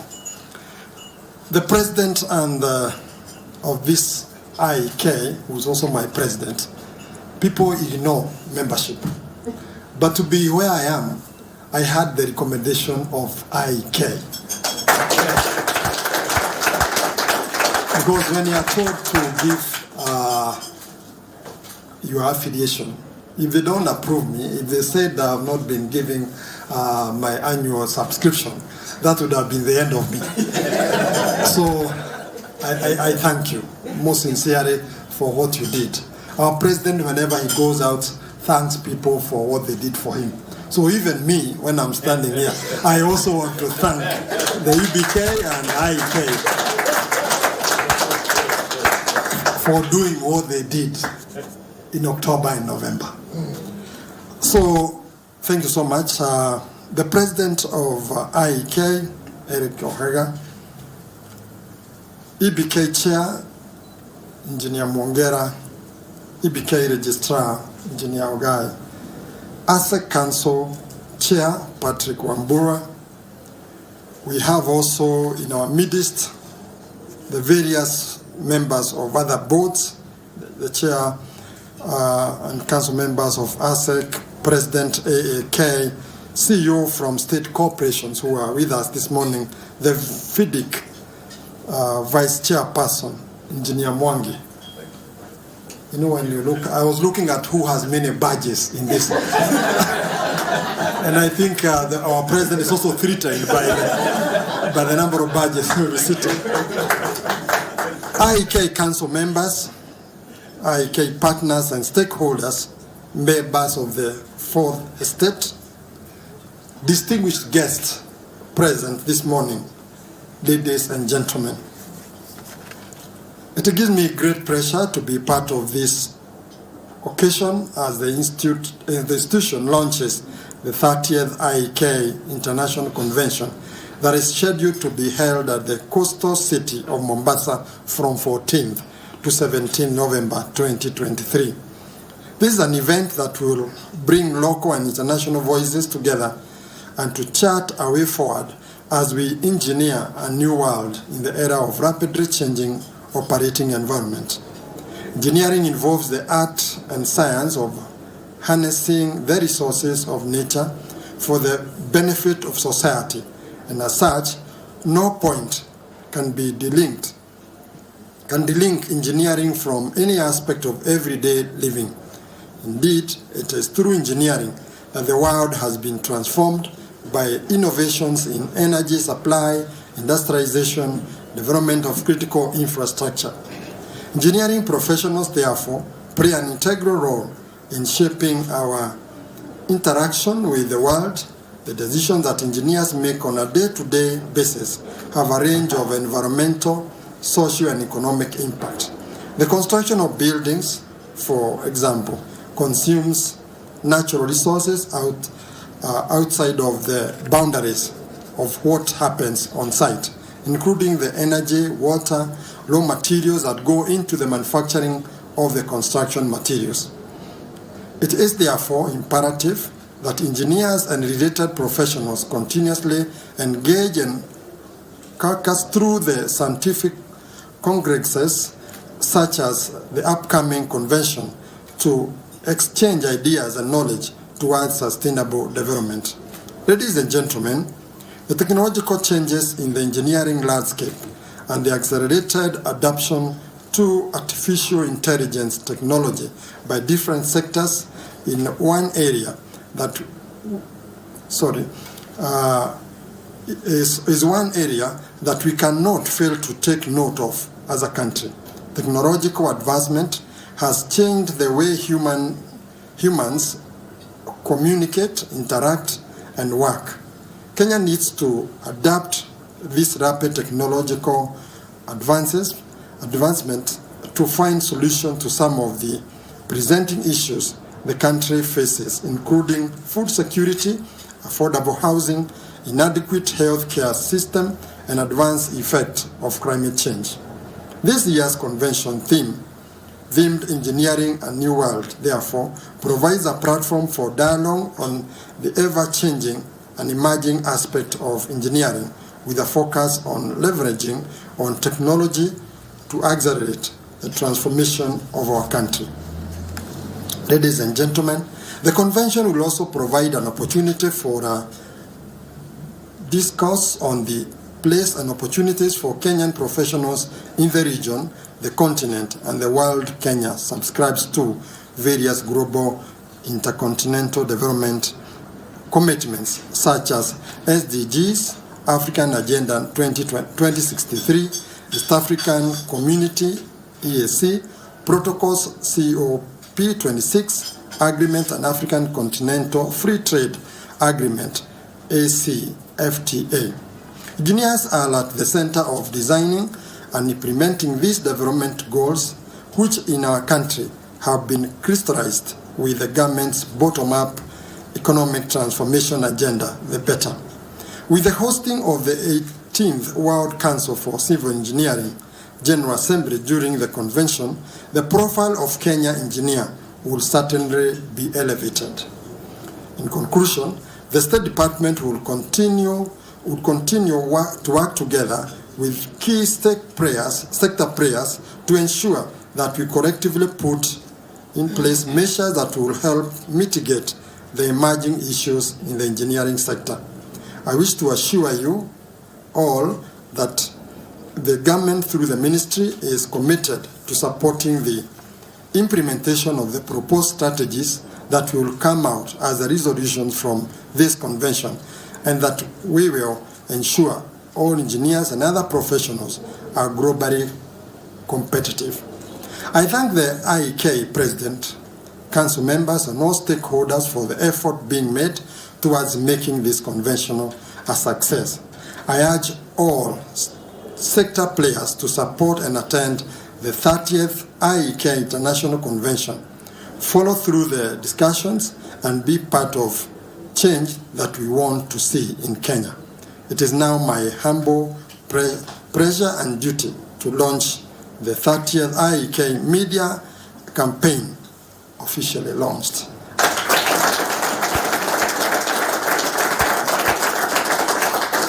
Lastly, I hope to see you all in Mombasa. Thank you, and may God bless you.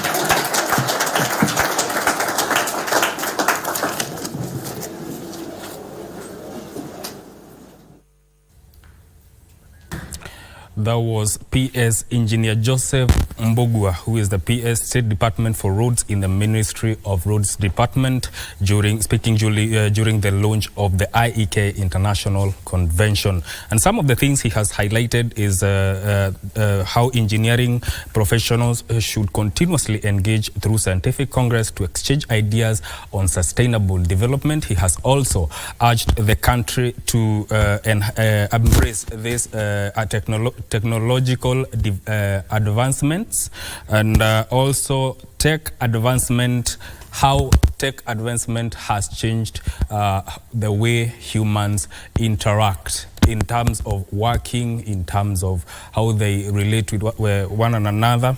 And these are some of the things that the convention will be addressing, and we will be will be right here to keep you updated on what the convention will be all about. Right now, we get back to GMK, where we on this segment we talk about transformative leaders. We look at leaders who are making impact in the social front, in the social in transformative leaders are making impact in the social, in the society through various technological initiatives and other initiatives in business and entrepreneurship. We'll take a short break and we'll be right back.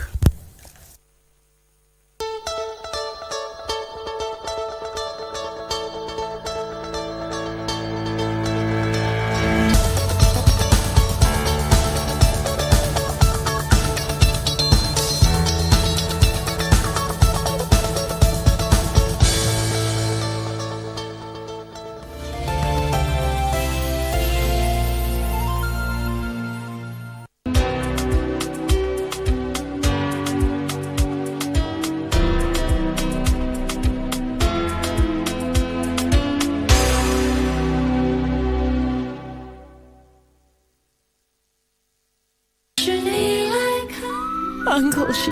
What?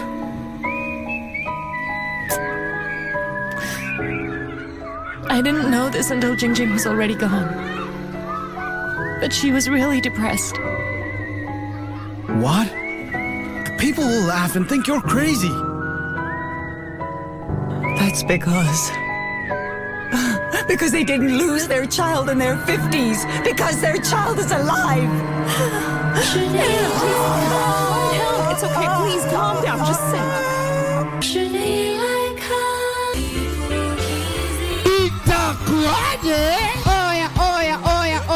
Auntie akona ka forehead. Akona the mark of quality. Nataka kumaliza mambo hiyo wedding. Kwanza kiongea kitu kiambia diriki sana.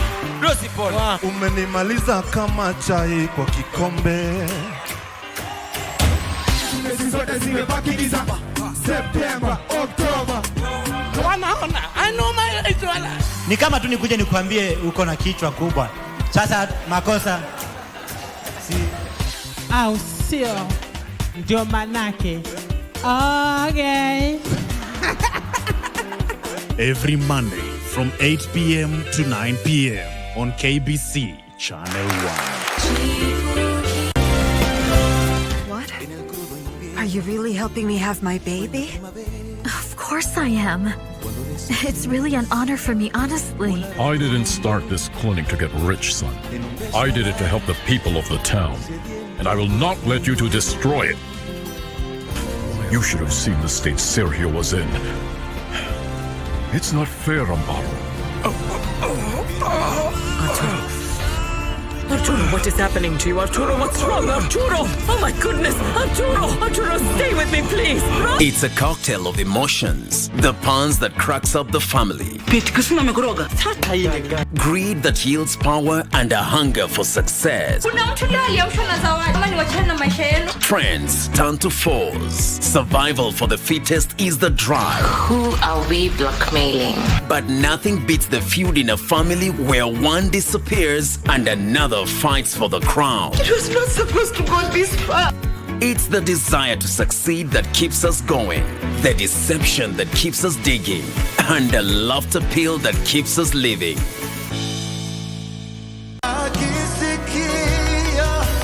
Music can be magical.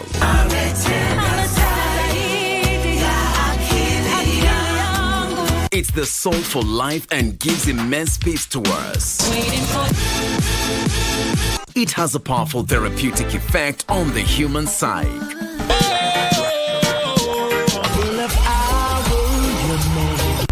Whether secular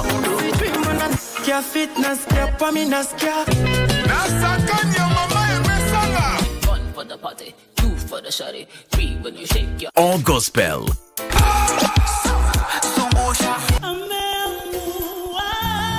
There's a song for everyone, every occasion, and every emotion. God bless you.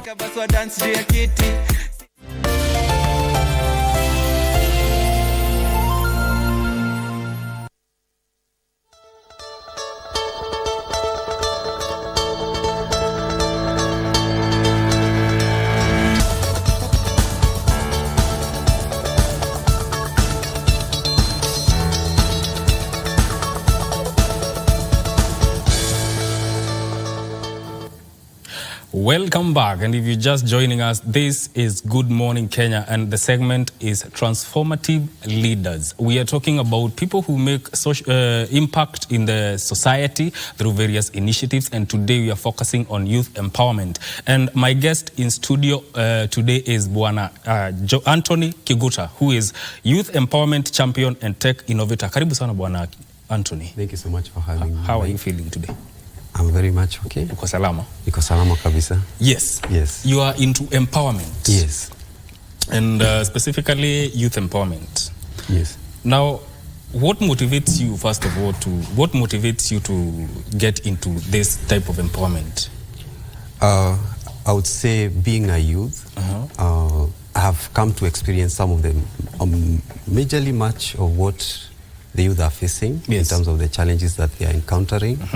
And I felt there's a need, even from a personal perspective, I felt the urge to be someone who is driving change towards that direction and also empowering them, creating platforms for them to be empowered, such that they are able to be self-reliant and also they can better their skills and basically have a better life as youth. Yes. You've said about creating platforms. Maybe you talk to us about a little bit about those platforms we're talking about. One of the platforms that I'm currently in, it's called Gifted Hands Youth Empowerment Organization. It's an organization that I founded in 2020. Yes. And we are a group of like-minded people who have a passion about youth empowerment, who have a passion about bringing change to the youth and also creating channels for them to learn skills and also to better their lives. So that is the major platform that I am in, and through that platform, which is registered as an NGO currently, and we have various initiatives within the organization that are geared towards empowering the lives of the young people. Yes. Yes. Well, one of the initiatives you have is Youth for Biz. Yes. Maybe talk to us about what it is and how that idea came about. Yes.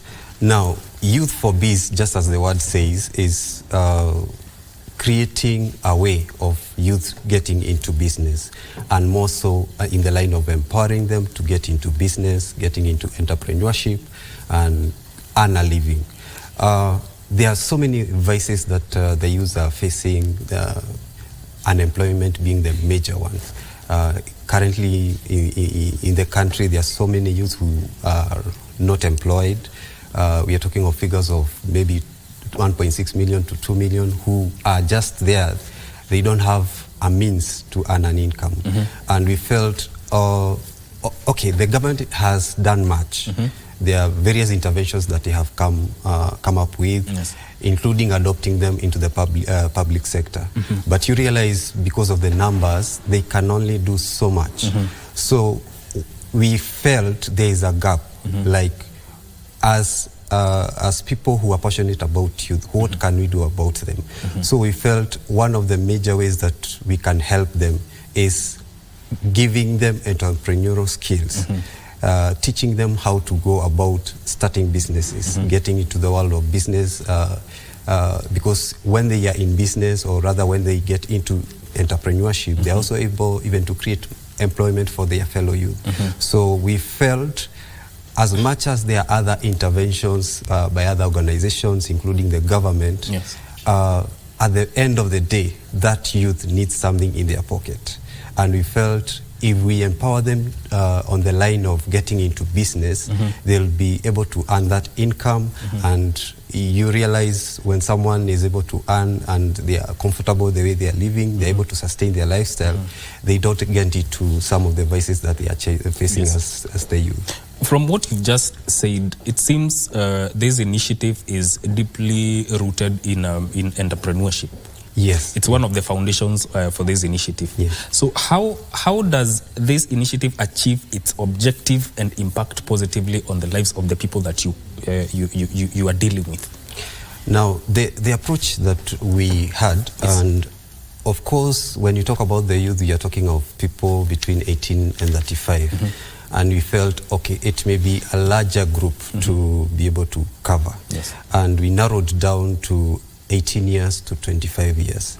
And we also narrowed further down because even within this age group, there are those who are in a position even to gain education, or what we would call the tertiary education. They're able to join college, they're able to join universities.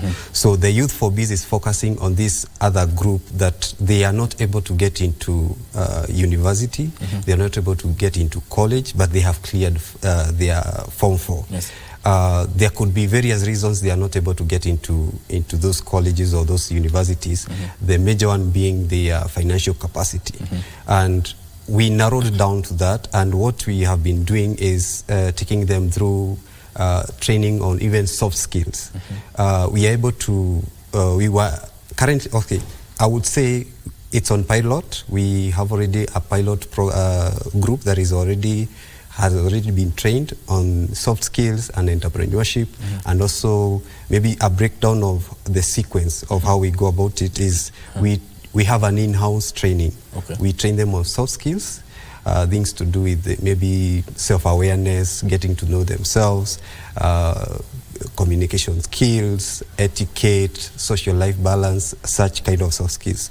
Then we get into them understanding the world of business, introducing them into the business world. How do you identify business opportunities? So once they get that kind of information, now we are able to go to the next phase, whereby now we are taking them through artisan courses.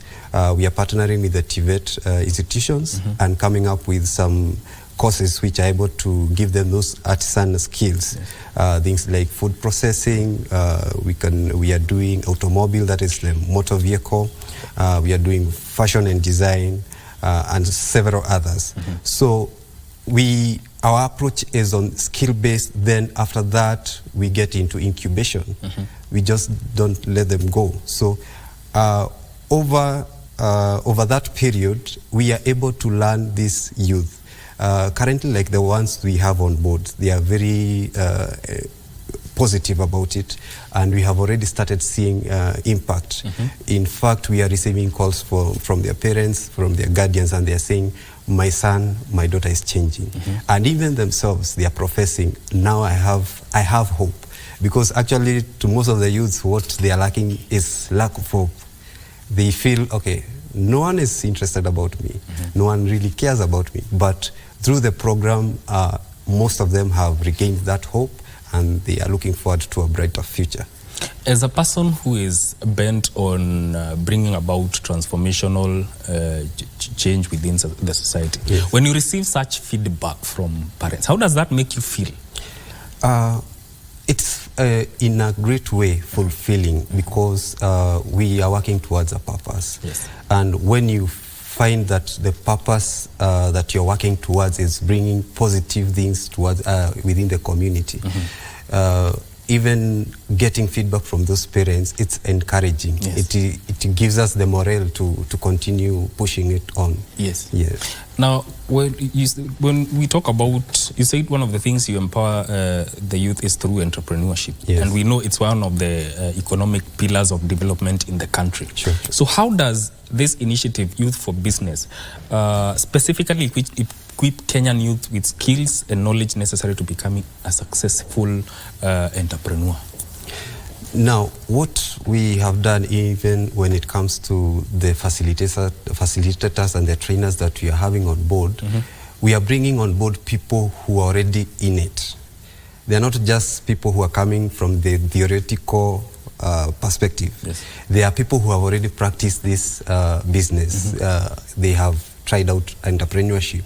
Some of them are consultants already in the business world. Yes. So, viewing entrepreneurship, as you have mentioned, as one of the pillars that is driving the economy, you realize when you empower these youths, they are able to create opportunities for others in form of job opportunities, and also they create that sense of when you get into business and there are even other people who are doing the same business, that competition aspect also drives the economy.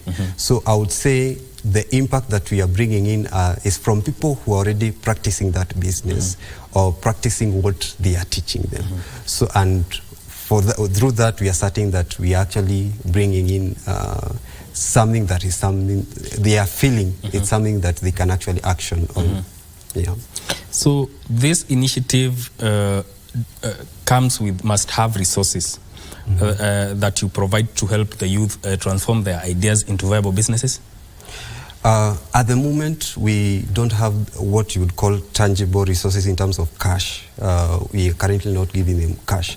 But through this training, after the training, we will be doing incubation and what you would, is normally called the attachment, whereby you identify someone who is in the line of what they are interested in and what they have trained on. We bring them close to mentorship, to someone who can mentor them. So by the end of the program, it's actually between 3 months to 6 months, the entire program. We are certain the kind of skill that person has got is able to propel them to the next level. In one of the units when we are teaching when it comes to entrepreneurship is even the issue of pitching ideas. Yes. So that person, by the time they are coming out of that program, they're able even to approach investors. They're able to sell their business ideas to people who can support them. So by the time they are leaving the program, we feel, even if we don't give them that tangible cash, and hopefully, you never know, you may get a partner who coming on board and saying, okay, I can give these people some amount, which is very much welcome. We are not ruling out. But we would want to bring them to the position whereby they are able even to pitch for their ideas and get some funding. Yes. So what strategies have in your own experience in this process, what strategies can you say have been more productive and effective in this process of ensuring that these youths get something out of the efforts that you are doing?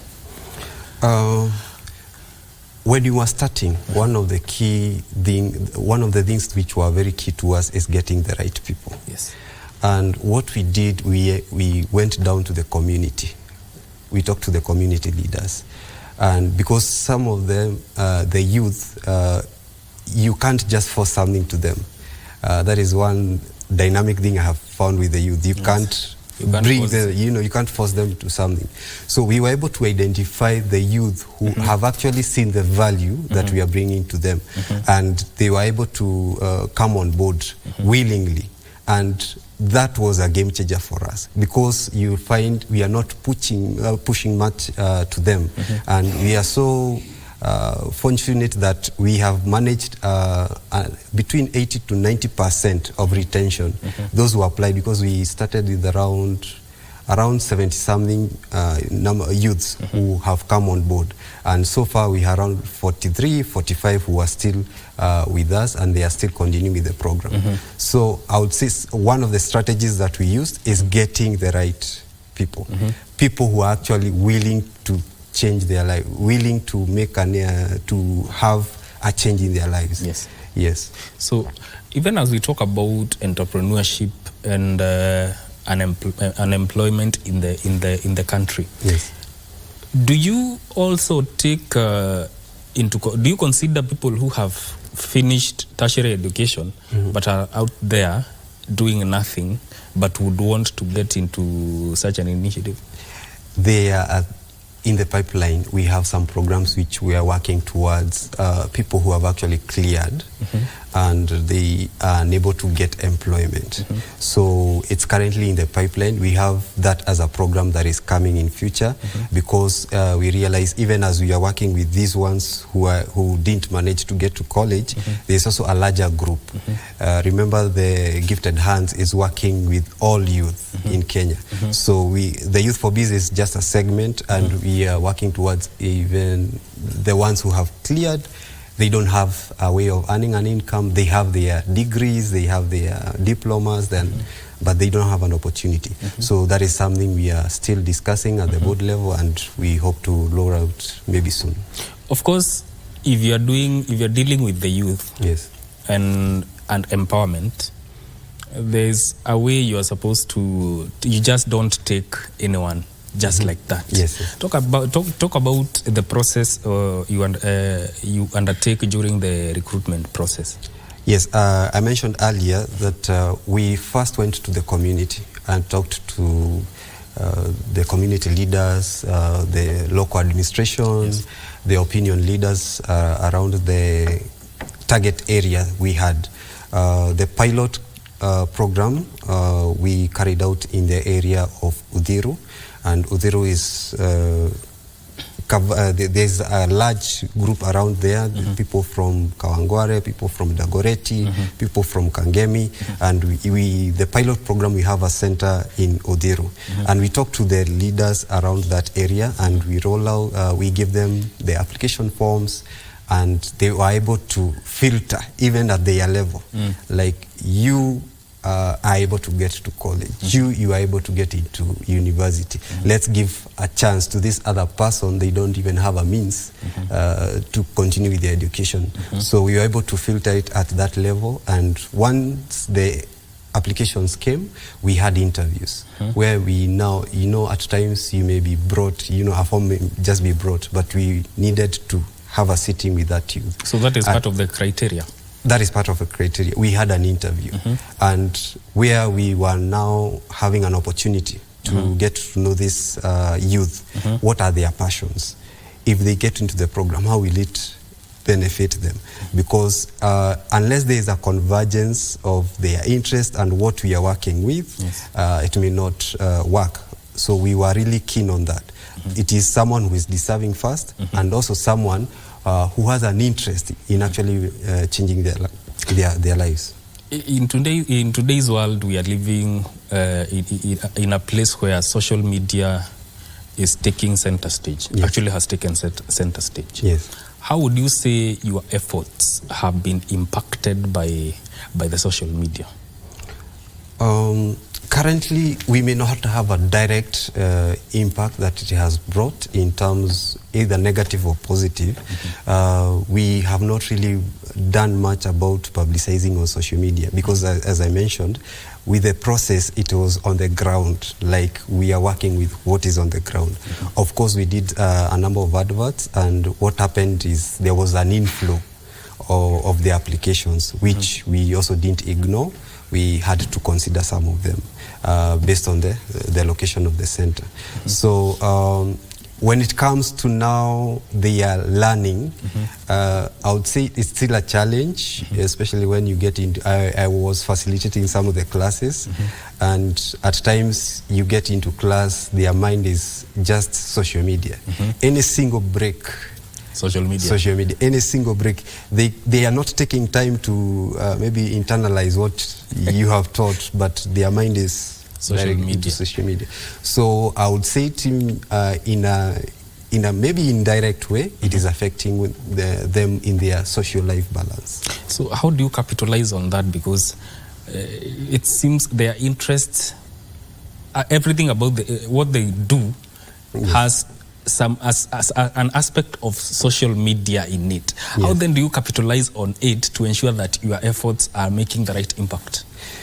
Now, it's a discussion we have been having on how we can actually take advantage of, you know, how things are going on social media, the trending things, and you know, influencing such kind of things. And in one of like the unit I was facilitating creativity and innovation, and we had a discussion around social media, how they can be creative and actually create a business out of social media itself. So it's not really something that we are throwing off. We took time, I took time to take them through, okay, what are some of the opportunities that are there when it comes to social media. When, you know, most of them like, you know, I want to be a social media influencer. How do I go about it? So we had a session of, you know, guiding them, not just an influencer. An influencer who is actually bringing positive change.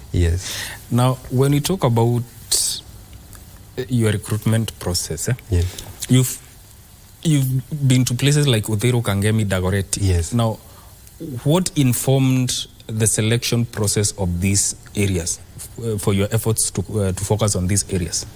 Now, as an organization, we are licensed to operate in 5 counties in Kenya. And you see, you may not be able to start all over. And we felt we can start within Nairobi. And one of the advantages we had is that within our team, we had people who had a network around that area. And we felt, why don't we just use that opportunity and, you know, reach out through the network that is already available. So we used that to now pilot the program. So in January, no, in February actually, we will now be going all over Nairobi. So not just Uthiru, Kangemi, and Kino and those areas. We'll be going now all around Nairobi, establishing some training centers for the same. When we talk about youth empowerment, we cannot rule out the government's efforts. From where you sit, what do you think the government needs to do more to ensure that youth empowerment makes the right impact within the country? Maybe just to have a bias on the technical skills training, because I feel there's so much that has not been done on that. There is the TVET institutions which are there, and they are doing their part. However, I feel the government should come up with more initiatives that would encourage these young people to get into those artisan trainings. Because if we give so much focus on the white-collar kind of trainings, where you will be employed in an office somewhere, there is a gap that we will be having. And majority of the youth can actually benefit from it. So I feel if there are more interventions in that line towards bringing more trainings on those technical trainings and all that, and even encouraging those who have such initiatives, like maybe our organization or even other organizations who have some interventions towards that direction, I feel it would help a lot in, you know, tackling the issue of unemployment in Kenya. So in your efforts empowering the youth, of course you can't fail to face challenges. What can you say, especially with regard to youth for biz? What are the major challenges that you have faced, and how have you gone to address those challenges? There's a challenge I noticed. Even as I mentioned, we did that recruitment process. you know, at times when you're doing the first interview, you may not know that person in real. Yes. But when you spend time with them, you come to realize this person is not actually the person who was on paper.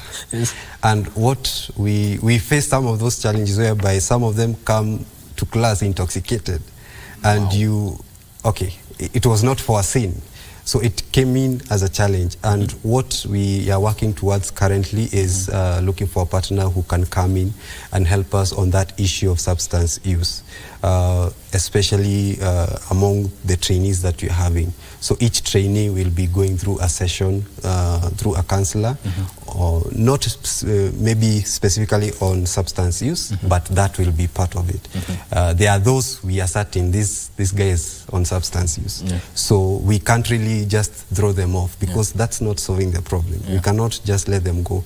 We are working towards making that person better.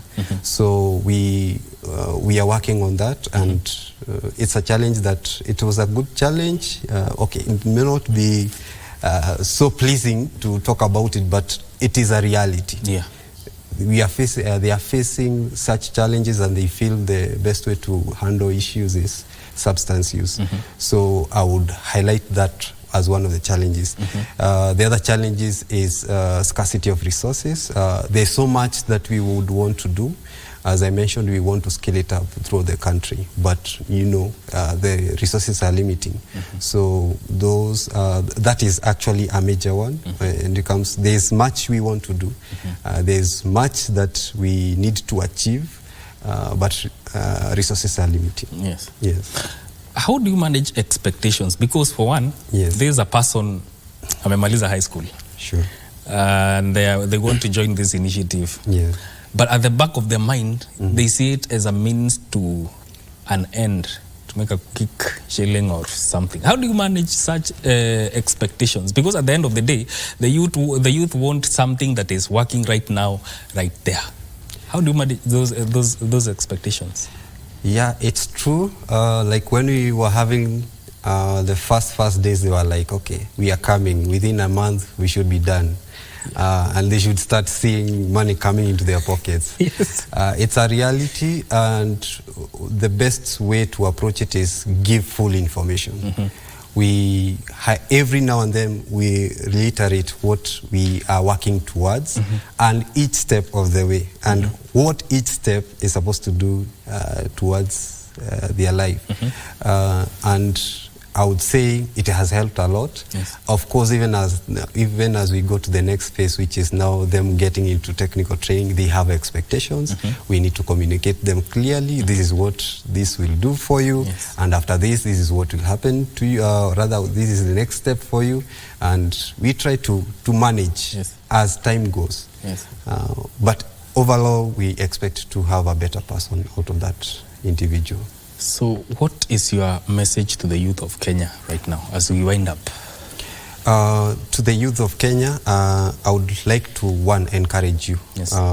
Don't lose hope. Yes. There are opportunities out there for you. At times, you may feel like the government is not really interested in what you're doing, or the people, your support system is not helping you enough. Yes. Just push on. And maybe lastly, to invite them, we will be having a launch of the Youth for Biz this coming Friday at KICC. This one we are inviting both the youth, people who are into youth empowerment, people who would want to partner with us. We'll be having a major launch this coming Friday. Yes. And we welcome all of you. Thank you for coming to our show. Thank you. Anthony Kiguta there speaking to us about youth empowerment. He's a youth empowerment champion and tech innovator. This has been a transformative leader segment. My name is Mike Migo. Good Morning Tech Kenya takes a short break. We'll be right back.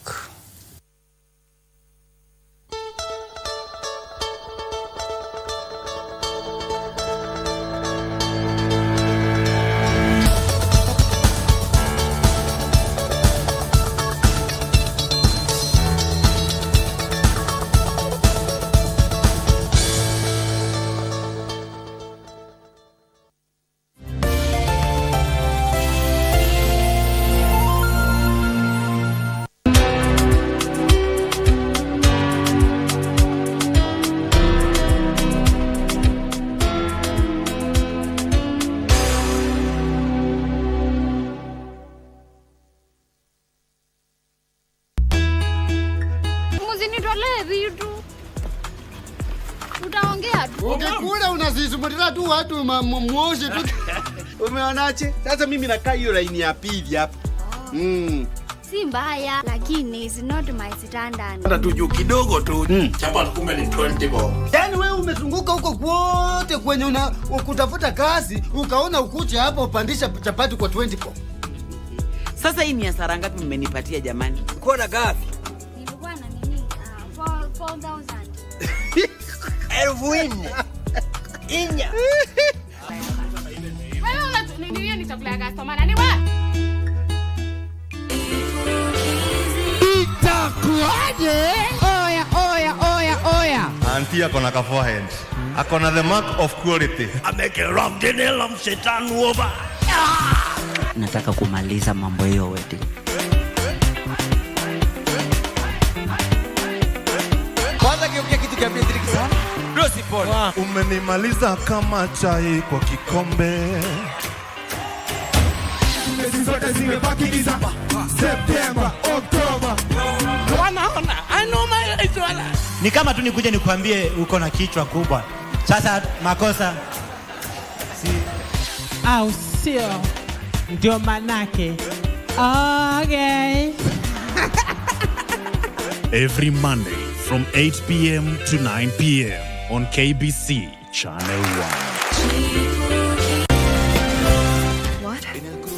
Are you really helping me have my baby? Of course I am. It's really an honor for me, honestly. I didn't start this clinic to get rich, son. I did it to help the people of the town. And I will not let you to destroy it. You should have seen the state Sergio was in. It's not fair, Amparo. Arturo, what is happening to you? Arturo, what's wrong? Arturo! Oh my goodness! Arturo, stay with me, please! Rosa!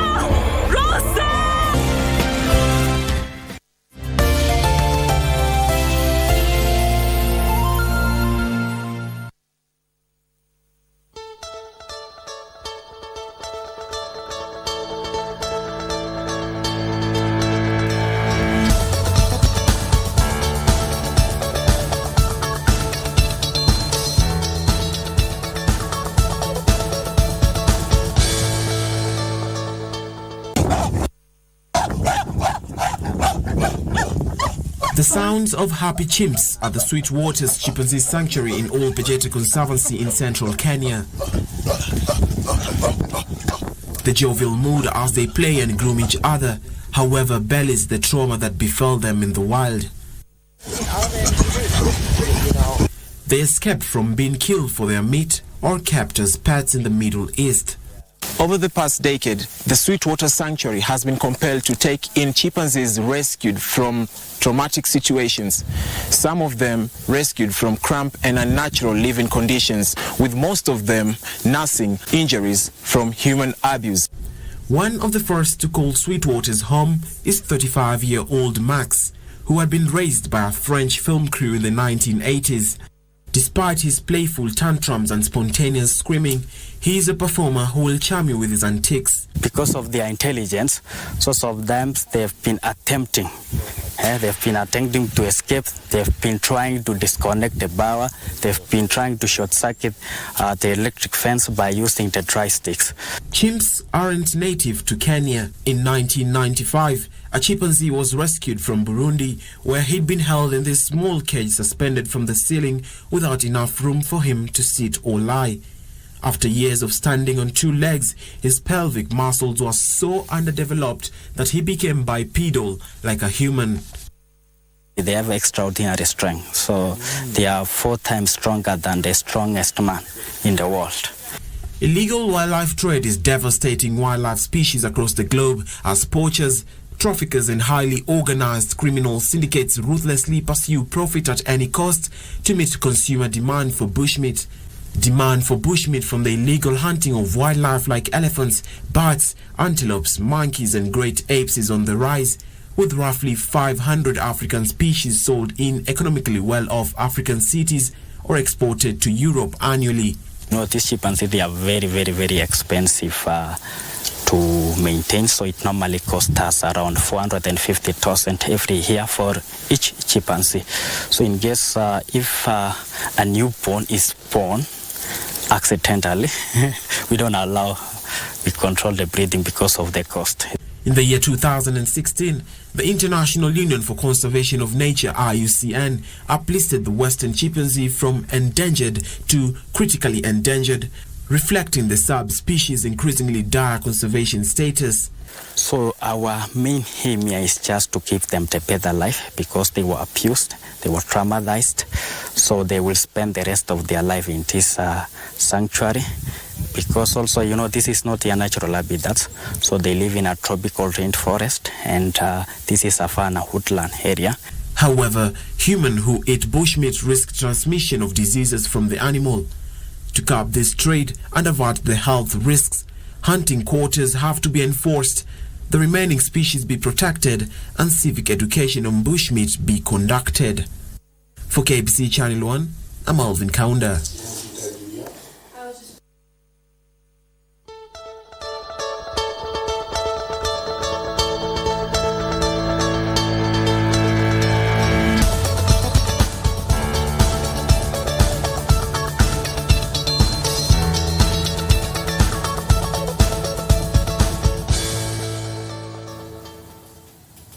Thank you for staying with us right here on Good Morning Kenya. My name is Vivian Degwa, and now we get into Family Check. And today on Family Check, our conversation is on identity crisis. When we're talking about an identity crisis, what are we talking about? Is there a specific group of people who tend to get into this particular crisis that we call identity crisis? Well, we're going to be looking more into that, and joining me just to expound on this conversation are my two amazing guests right here. On my far left, we have Pastor Paul Blessing, who is almost a resident here. Thank you. You've come on too many times on Family Check, and we're always glad to have you here. Thank you. And today, Pastor Paul has been joined by Mr. Dennis Motoko, who is an entrepreneur. Amen. Thank Welcome you. to Good Morning Kenya. Thank you. Thank you so much. How are you Vivian. feeling this morning? Awesome. It's chilly, but we thank God. We thank God for the rains as well. Yeah. Yes, yes. All right. Let's get straight into identity crisis. Before we even define what identity crisis is, how does one identify as themselves, as their true selves? How do I know my identity? I think what you need to do, number one, you need first to understand what is your purpose. Why are you here? What have you been brought to this world to do?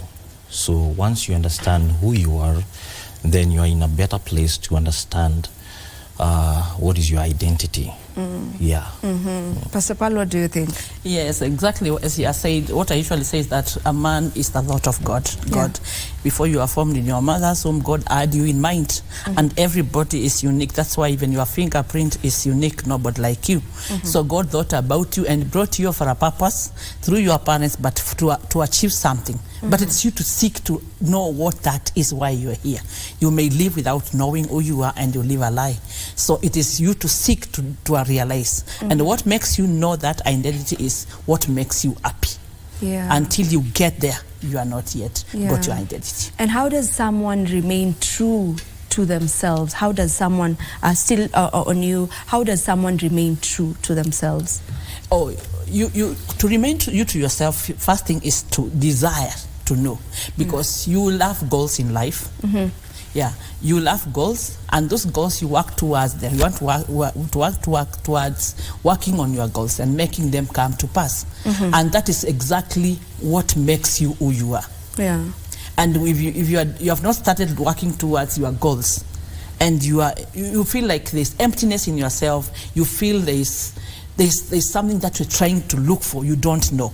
So as you feel like you're empty because you have not known what you're supposed to become. And you become not happy, you agitated, sometimes become bitter, and others even get into drugs as they try to achieve who they are. Yeah. And what is the importance of one knowing who they are? What is the importance of one having an identity of themselves? When you have an identity, you are able to fulfill your purpose. There's a difference between a purpose and a calling. So if you understand who you are, there's a level of focus you have. There's a level of the road is clear. You're able to know this way. You're able to understand this is what is intended for me. This is what is expected of me. And it becomes easy for you rather than being not understanding who you really are. Yeah. And maybe can one have several identities? Like, can I say that I think I have different... Actually, now that I've said that, it's brought up a different question. Can we say that identity is the same as personality? Because there are people who would say, I think I have different personalities. I don't just have one personality. Can we equate identity to personality, or they are two different things? They are not the same. Personality is what makes you achieve who you are. You may find people who have different personalities, or even the personality you have not come to know it. But as you continue to desire, these things come by desire. There's people who live just like, well, you sleep, you wake up, it is 10, it is 11, you don't have a plan. But when you start having that desire in your heart to know what you are supposed to become, even the personality that is in you, people will see it, and you also feel it. And people also may give you something wrong. Yeah. They see something different from who you are, or what you desire to become, and what people see is different. So that personality that you have is what people look at and give you an identity that is not you. So you need to pursue. And what brings you identity is what gives you joy. There's different, like let's say, like working. There's a job and there is a job and there is work. Work is what God made you to do. What you are meant to do here on earth. Yeah. But job is what you are paid as salary. So if you got a job here at KBC, and you're supposed to be somewhere working, you will live here, we see you happy, but inside you, you have not found your purpose. So you are not happy. Until you achieve that what is meant to be work for you, you'll be still searching. And you'll not be happy. But when you get that, let me give you an example. A particular person is a public person I can mention. Pitson is a singer. Pitson was a banker.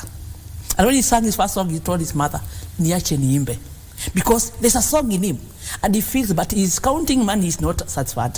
So though he's given a lot of money, but he feels that when he goes to sing, is when he achieves what he is. Yeah, that's an example. Okay. So there cannot be several identities within a person. You only have one identity. You can have several personalities, but not identity. Is that what you've...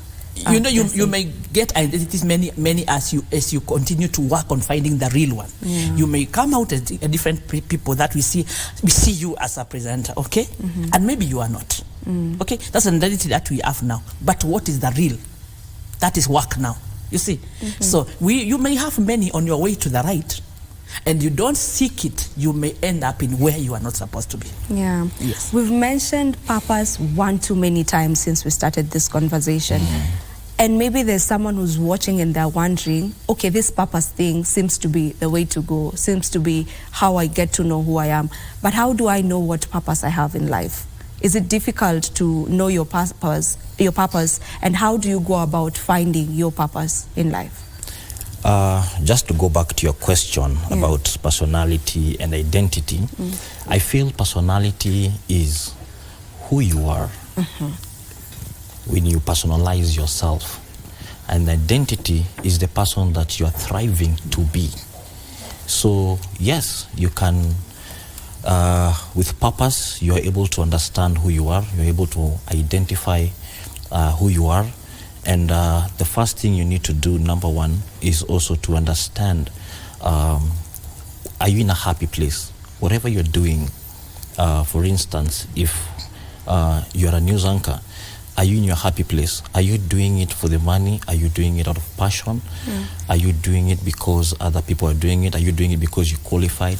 There are so many people who did HR. They are not in offices, they are doing real estates. So they reached a point where they realized, I'm not in the purpose of human resource, I'm in the purpose of sales and marketing. That's where my passion is. That's where I thrive best. That's where I become who I am. That's where there are people who, when they meet people, they open up. There are people, when they meet people, ideas come. There are people, when they meet people, you even self-identify yourself. So identity, I would say, how to understand yourself and how to come to the point of purpose and knowing what your purpose in life is. You first have to have the passion and make sure that you are in your happy place. Yeah. So your purpose is when you are in your happy place. Yes. That thing that when you are doing, your heart is just at peace. You just feel you're satisfied. Yes. That is your purpose. That's your purpose. All right. Yeah. Now let's get into identity crisis. How do we define an identity crisis? And when do we say that someone is having an identity crisis? Let me as we come to that, I want to bring something in which could have been an identity crisis or something like that. I sing, apart from being a pastor. So when I came to KBC first time, I came as a singer. And let me just celebrate Kanzo. So we were talking with Kanzo and talking about my music, and she realized, no, this is a speaker. And she said, I think you can speak. Can we have next time as a speaker? It was birthed like that. If I didn't come as a singer, I'll never be sitting here today. Oh, really? Yeah, it was birthed here. And someone just felt like you can now hear Dennis and realize something in Dennis that you think you can bring out. So some of the personalities that we have and identities that we have and our purpose, someone will bring it out.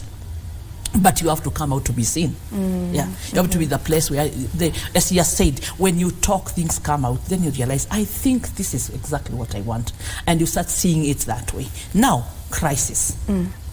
If you have, let's say, I was supposed to be a speaker, as we are saying, as I do. I have a program that I co-star with Pearl, which is purely purpose. My mission is to cause you realize who you are. And usually, Penina, Pearl means Penina. And you go to the original Penina in the Bible. What did she do? She pushed on to a purpose. Because she was just in the comfort of the husband and crying on their chest. But someone had to push her and make her cry to find where she was. Because there was a reason for her to bring out that what it was. She was in crisis. She just wanted babies. But God wanted her to bring a child that was supposed to bring what? Solution to the nation of Israel. So she was in a crisis. Someone had to push you. Always for you to come out of that crisis, you may need someone to help you out of it. Yes. Yeah. So that's what we call identity crisis, when you really are not sure. Yeah, you don't exactly know. You think maybe what you're doing, you think you are doing the right, but that desire in you, that cry and dissatisfaction, that makes you feel like something is wrong. You are searching. You don't understand your values. You think this is your value, it's not your value. You think this is your goal you are taking to, and that's why you usually say, write your goals down. What you think that you want, because when you pray and you start writing your goals, then every morning read what you have written every day and speak it. As you speak, you are creating it. Then it will start coming out. But if you just sit and start seeking, people will come and tell you, we think you can do beauty. You could be a model. You could be a news anchor. So you are there. Is it news anchor? Is it modeling? So it's a crisis. Yeah, because I'm thinking, you said your speaker bit, was birthed here. You had come as a singer, but then the lady who was interviewing you, Kadzo, saw something in you and saw that, wow, this lady can actually speak, she can be a speaker. So I'm imagining you took that, right? You took that positively. So I'm imagining how maybe someone may see me and think, oh, I think you can do this. And then another person says you can do this. That can also cause identity crisis to a person, because I'm like, I know I was meant to be here. I know I was meant to make change through journalism or something. But then there's someone else who's telling me, Vivian, I think you can do really well in singing. Vivian, someone can get confused. From you. When she said that, I also confirmed in my spirit, and I took it up, and I became a speaker, and I have a program today. So it is not a must when people tell you do this, you do it. It has to be birthed from you. They will speak it, but you will feel it. Yes. You are still always the last person to make the decision. How do you think you get to filter? You get to filter all these noise, I want to call them noise, all this noise where this one thinks this is what you're supposed to be doing, this one thinks, how are you able to just sit by yourself and filter? Like I said, you must be in a happy place. So if you're in journalism and somebody comes to you and tells you that you can sing, and deep inside your heart, you know, you even don't know how to say so yeah, that one, there are so many confusion. Yeah. So maybe you need to understand what is an identity crisis. So identity crisis, from the word identity, is who are you. So when you understand who you are, now crisis is a state of uncertainty and a state of confusion. Mm-hmm. So, and you must understand that crisis can come to you anytime. Yeah. Crisis is disaster, crisis is heartbreaks, crisis, you know, it's diverse. So once you're in a place where you feel like you had asked, can you have 2 identities? Can you have 3 identities? Yes, you can. Mm-hmm. But are you in a place where you feel, I am into this? Because truly speaking, there are people who are in journalism and they can still sing. There are people who are in the marketplace and still they can do modeling. Mm-hmm. So it's true, it's an achievable thing. But the most important thing is to understand that crisis can come to you. And when crisis come, you need to understand this is a state of confusion. So you need to sit back, be yourself, and ask yourself, where is my happy place? Where do I fit? Where can I do, if I'm in a place, can I become a better person? Can I do best? Can I impact the community? Okay. Can I impact the society? Or am I just seated there and, you know, and depressed and all those things? Mm-hmm. So, yeah, it's something that is achievable. All but right. the most important thing is just to understand who you are. Nobody can define you. A friend can come and tell you this, but you know yourself, you know your capability, and you know what you can go to which far and how much you can stretch yourself. I love that. And on that note, we take a very short break. Don't you go too far. We'll be back.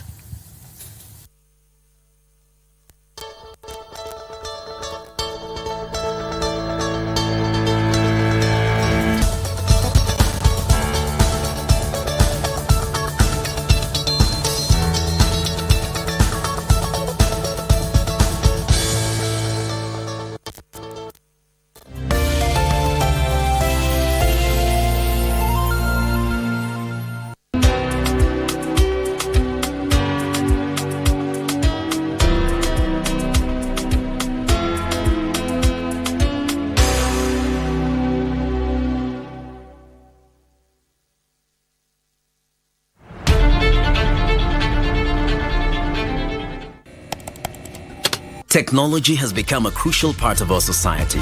Without technological advancements, so much of our everyday lives would be drastically different. As technology develops, it strives to fulfill the changing needs of society. This means that technology exists to help us achieve the things that we wouldn't be able to achieve without it. Take on Tech looks at the advantages and downside of technological innovation in a world that is becoming increasingly dependent on new digital technologies. Every Monday at 10:30 p.m.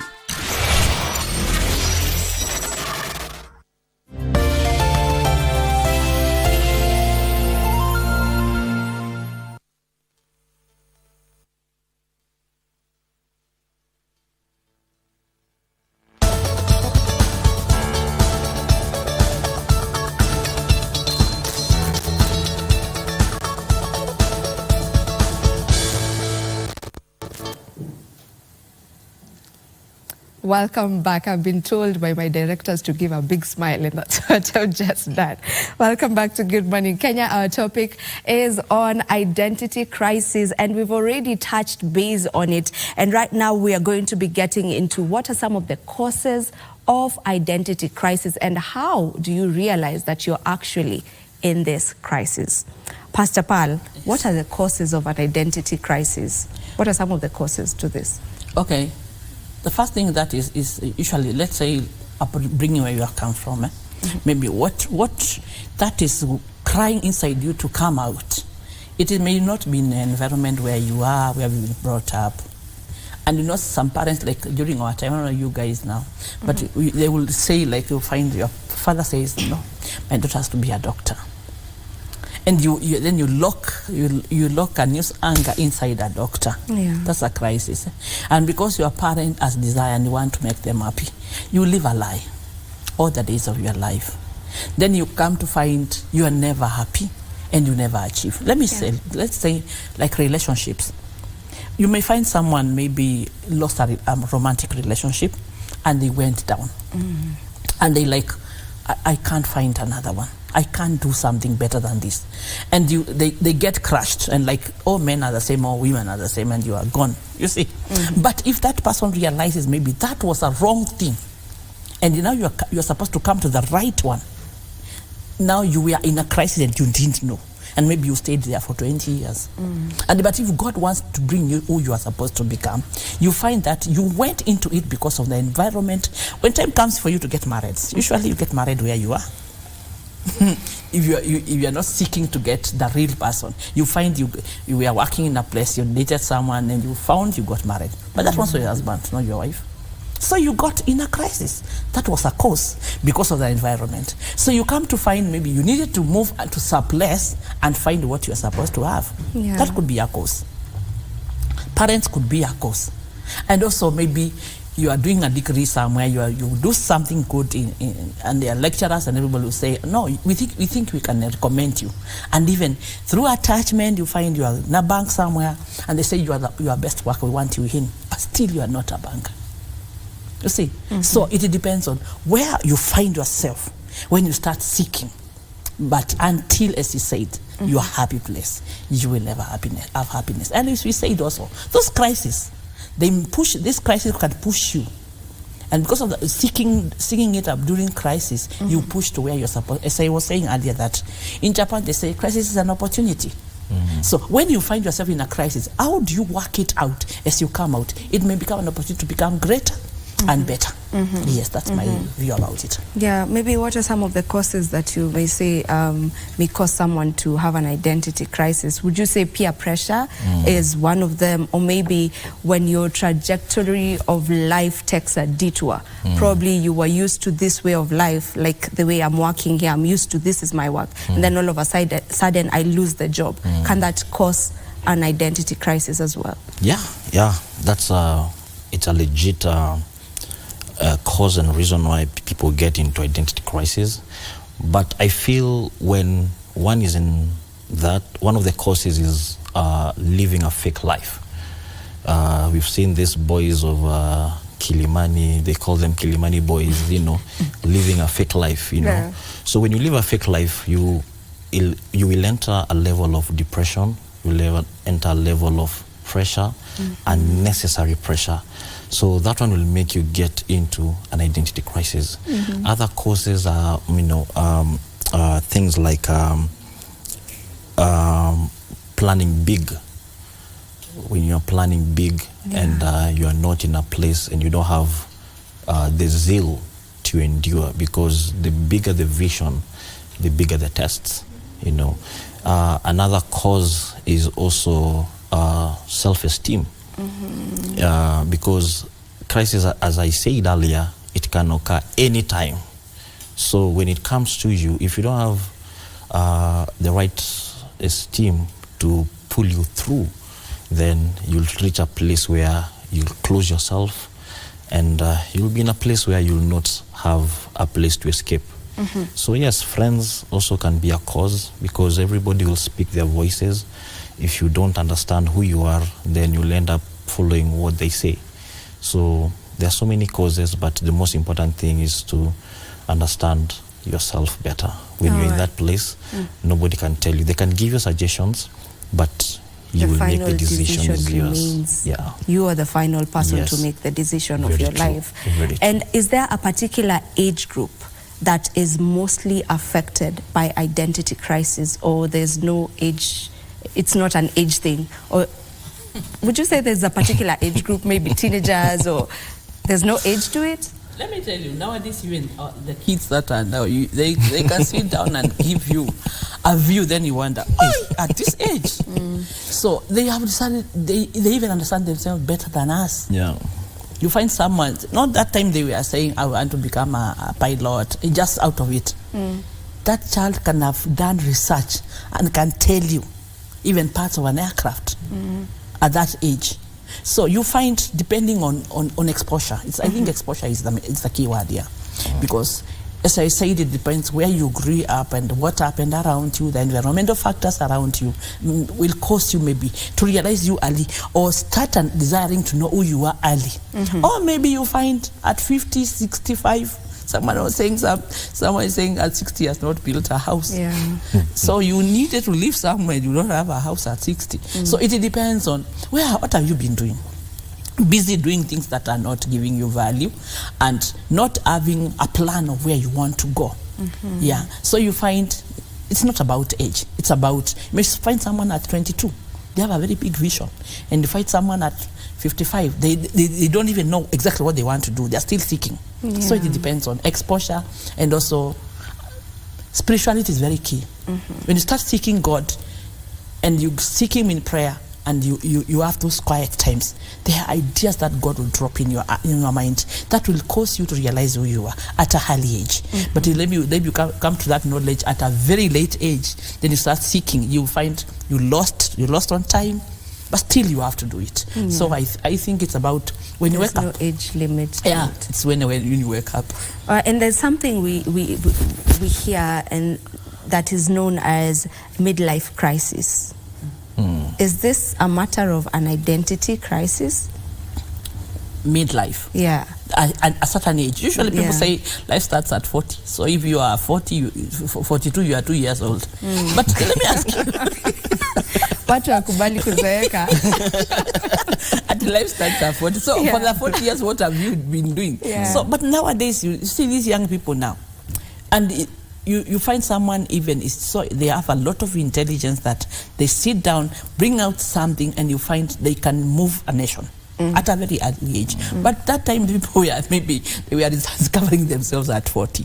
So I don't know what is mid-age, because like in Kenya they say by law youth is 35. And there are those who say youth is 30 or 25, depending on what you call midlife. But let me tell you, even 55 is a youth, depending on what you call youth. I don't know what you meant. So maybe I did get you clearly. You've just answered, because it's the same as what you said. Like, there's no age to it, really. Like, it does not matter the age. Like, everyone can get into an identity crisis at whatever age or at whatever stage in their lives. It just depends with what is coming their way to cause this identity crisis. And maybe, how do you know that I am actually in an identity crisis right now? How do I know that? When I was growing up, just to echo the words of age, there used to be a saying that age is not a number. So that was a saying to give someone consolation that whatever you are doing is okay. So truly speaking, yes, age doesn't matter. In terms of identity crisis, it can get anyone. But the middle age, as you're saying, they're the most affected because of the peer. Everyone wants to make life so fast. So you realize this lifestyle issue has become a very big identity crisis for the youth. So people should learn there's a process. People should learn, and every process has a progress. So, and you can't skip stage 4 and go to stage 9. You have to go through all the stages. So I think, age is not a matter anymore when it comes to crisis. It can affect anybody, but the youth, I think they're the most affected. How do I know I'm in an identity crisis? When you are in a state of confusion, when you feel, you see, I'll speak as a boy child. Most men would rather die with our problems than say it. Because that's how most of you are brought up. Mwanaume ni kuvumilia, kwa nini wewe kama mwanamke. Exactly. So I learned these things the hard way. And the day I realized that it's okay to cry as a man, then you reach a place where you feel relieved. You feel a place, because I came to realize even Jesus wept. So I'm a normal man. Yeah. I have feelings. Yeah. I can be Emotionally broken. I can be emotionally broken. I can be, I'm in a relationship. I can lose. There are people who lose everything. Like me, there was a time I lost everything and I had to start again. So when you realize you're in that place where you're in a closed place where you can't share, when you feel lonely, you will start being in a place where you will start adjusting the new life called identity crisis, because you start losing yourself. You start having low self-esteem. You start being in a place where even your goals don't matter anymore. Even your light, your future, your aims, your career, it reaches a point where you feel it can't be fulfilled. There's a lot of darkness there. So once you're in that cold corner, I feel that's when identity crisis starts building up. Yeah, and we might take it lightly, but when an identity crisis is unresolved, most of the times that is where you get someone getting into depression, anxiety, and getting into, things that if they really identified that I'm going through a crisis earlier, they wouldn't get into that.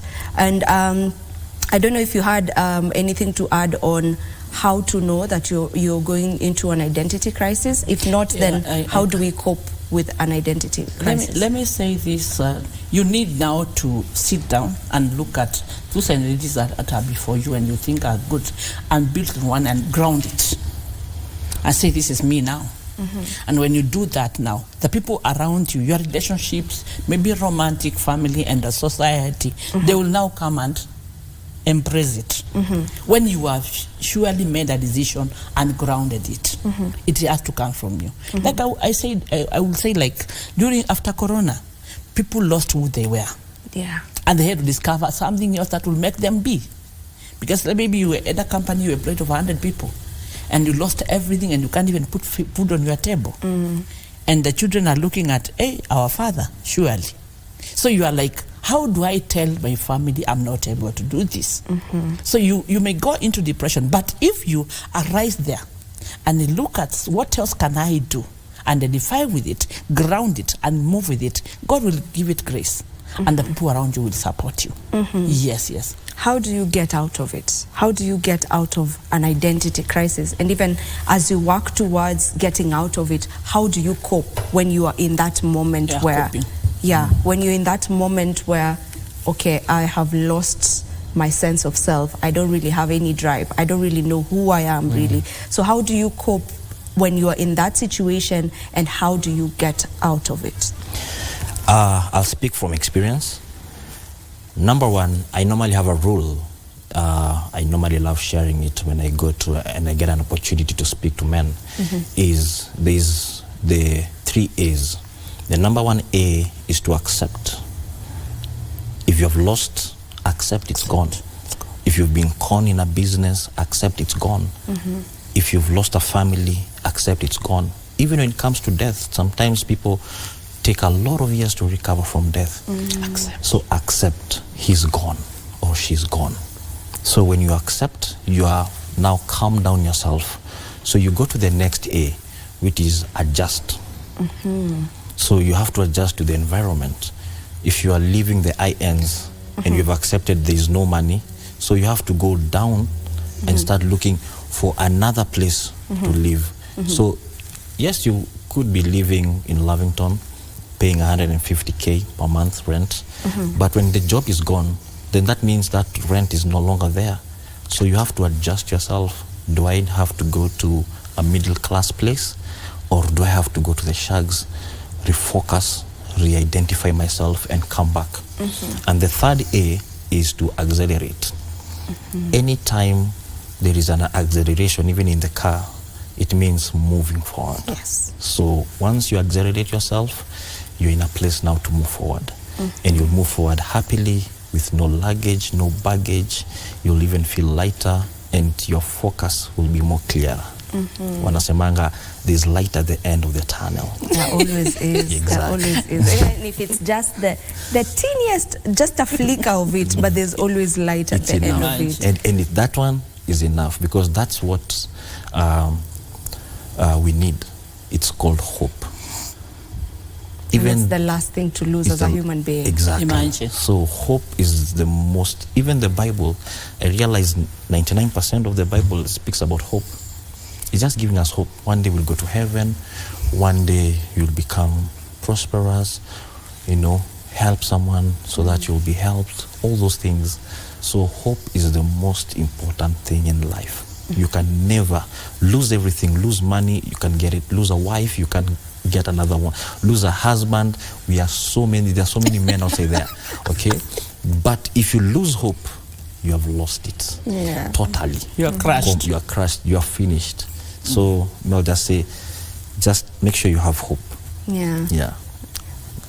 I love that. The triple A's. The triple A. Yeah. How do you get out of an identity crisis from your point of view? Okay, as what you said, of course, built me. And what I want to say is that, as you said, to be able to accept, adjust, and accelerate, you have to, you have to look at yourself.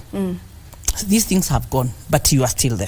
Yeah. If you still have your mind stable, you didn't lose your mind. You're still mentally stable. You still have your hands and your legs. You can start all over again. Me, I believe in starting again. And there's nothing that can stand on my way. I can start afresh and zero and stand up. Because I believe God has a vision that he has put in me. And to achieve it, I have now to show also to be, he wants to do it, but I have to avail myself. Now we have lost all this. Can I just stand up and say, now, I have lost on time, but time that you have is where you are standing. The time that is gone is gone. Now, you build on what you have, and they will accept. And let me tell you, it's about people. What do they say? Yeah, you have lost it. They will say, you had money. What will they say? Leave people alone. Be you. Yeah. So you need to realize there's a new you. The past you has gone. Is lost. So you create another one and you start afresh and just be you. Yeah. Accept it. And you begin from now. And begin from there and you will cope. Yeah, and I love that you've talked about like creating it, because I had a question on, do you believe in finding and creating yourself? Yeah. One more time. Yes. So it's possible for one to recreate their lives. Despite whatever it is that may have caused them. Let me tell you, even a tree, when a tree is growing and it starts budding and giving out fruits, it will shed some leaves. So in this creating yourself, there are people that will have to drop around you. Yeah, there are people, the time comes that you have to drop some people and God will bring others so that you can be able to bud and bring another branches and all that. So to be able to create yourself, there are things that you have to drop, so that you can get into this new kind of life that you have chosen to go. Yeah, and you intentionally get. But let me tell you, all in all, God is the first thing. We put God first, allow him to guide you. Have more time of meditating in the presence, quiet time. Because we spend a lot of time on internet, on Facebook, calling friends to encourage you, but just take like 3 hours and just have worship and relax there. I tell you, he will talk to you. And give you guidance. Just hold on that. Yes, you can fall down, not once. You can even fall down 10 times, but still wake up. Yeah. As the Bible says, Pastor Paul, a righteous man falleth 7 times, and you still raise up. Yeah. Jesus, when he was carrying the cross, he fell 3 times, and he still rose. So you can fall as many times as you want, but always have that hope to rise up. As long as your hope is diminished, then that's where the problem is. So if you have fallen like 10 times, don't give up. I've had histories of these men and women who have made it in life. When you look at their stories, none of them just came and fell once. All of them failed like 5 times. Most of them reached to a place of breaking and despair and just giving up on their dreams. But that, the will, I call it the willpower. Are you willing to just go through? Because there is nothing that is new under the sun in God. God knows that you're going through this crisis. So if you are able, and God tells us his promises are yes and amen, and his promises are very clear that he will never leave us nor forsake us. So as long as you understand that I'm in this place, it's not new to God and it's not new to me. then you have the willpower to overcome it. As we wind up on this discussion, if you are around someone who's going through an identity crisis, how do you help them around it? Okay, the most important thing is to encouragement. Let me tell you, there's someone somewhere was just about to maybe to go suicidal, and it's one word from someone, you can make it. And it will like a veil that was upon their face drop and find, okay, so I can make it.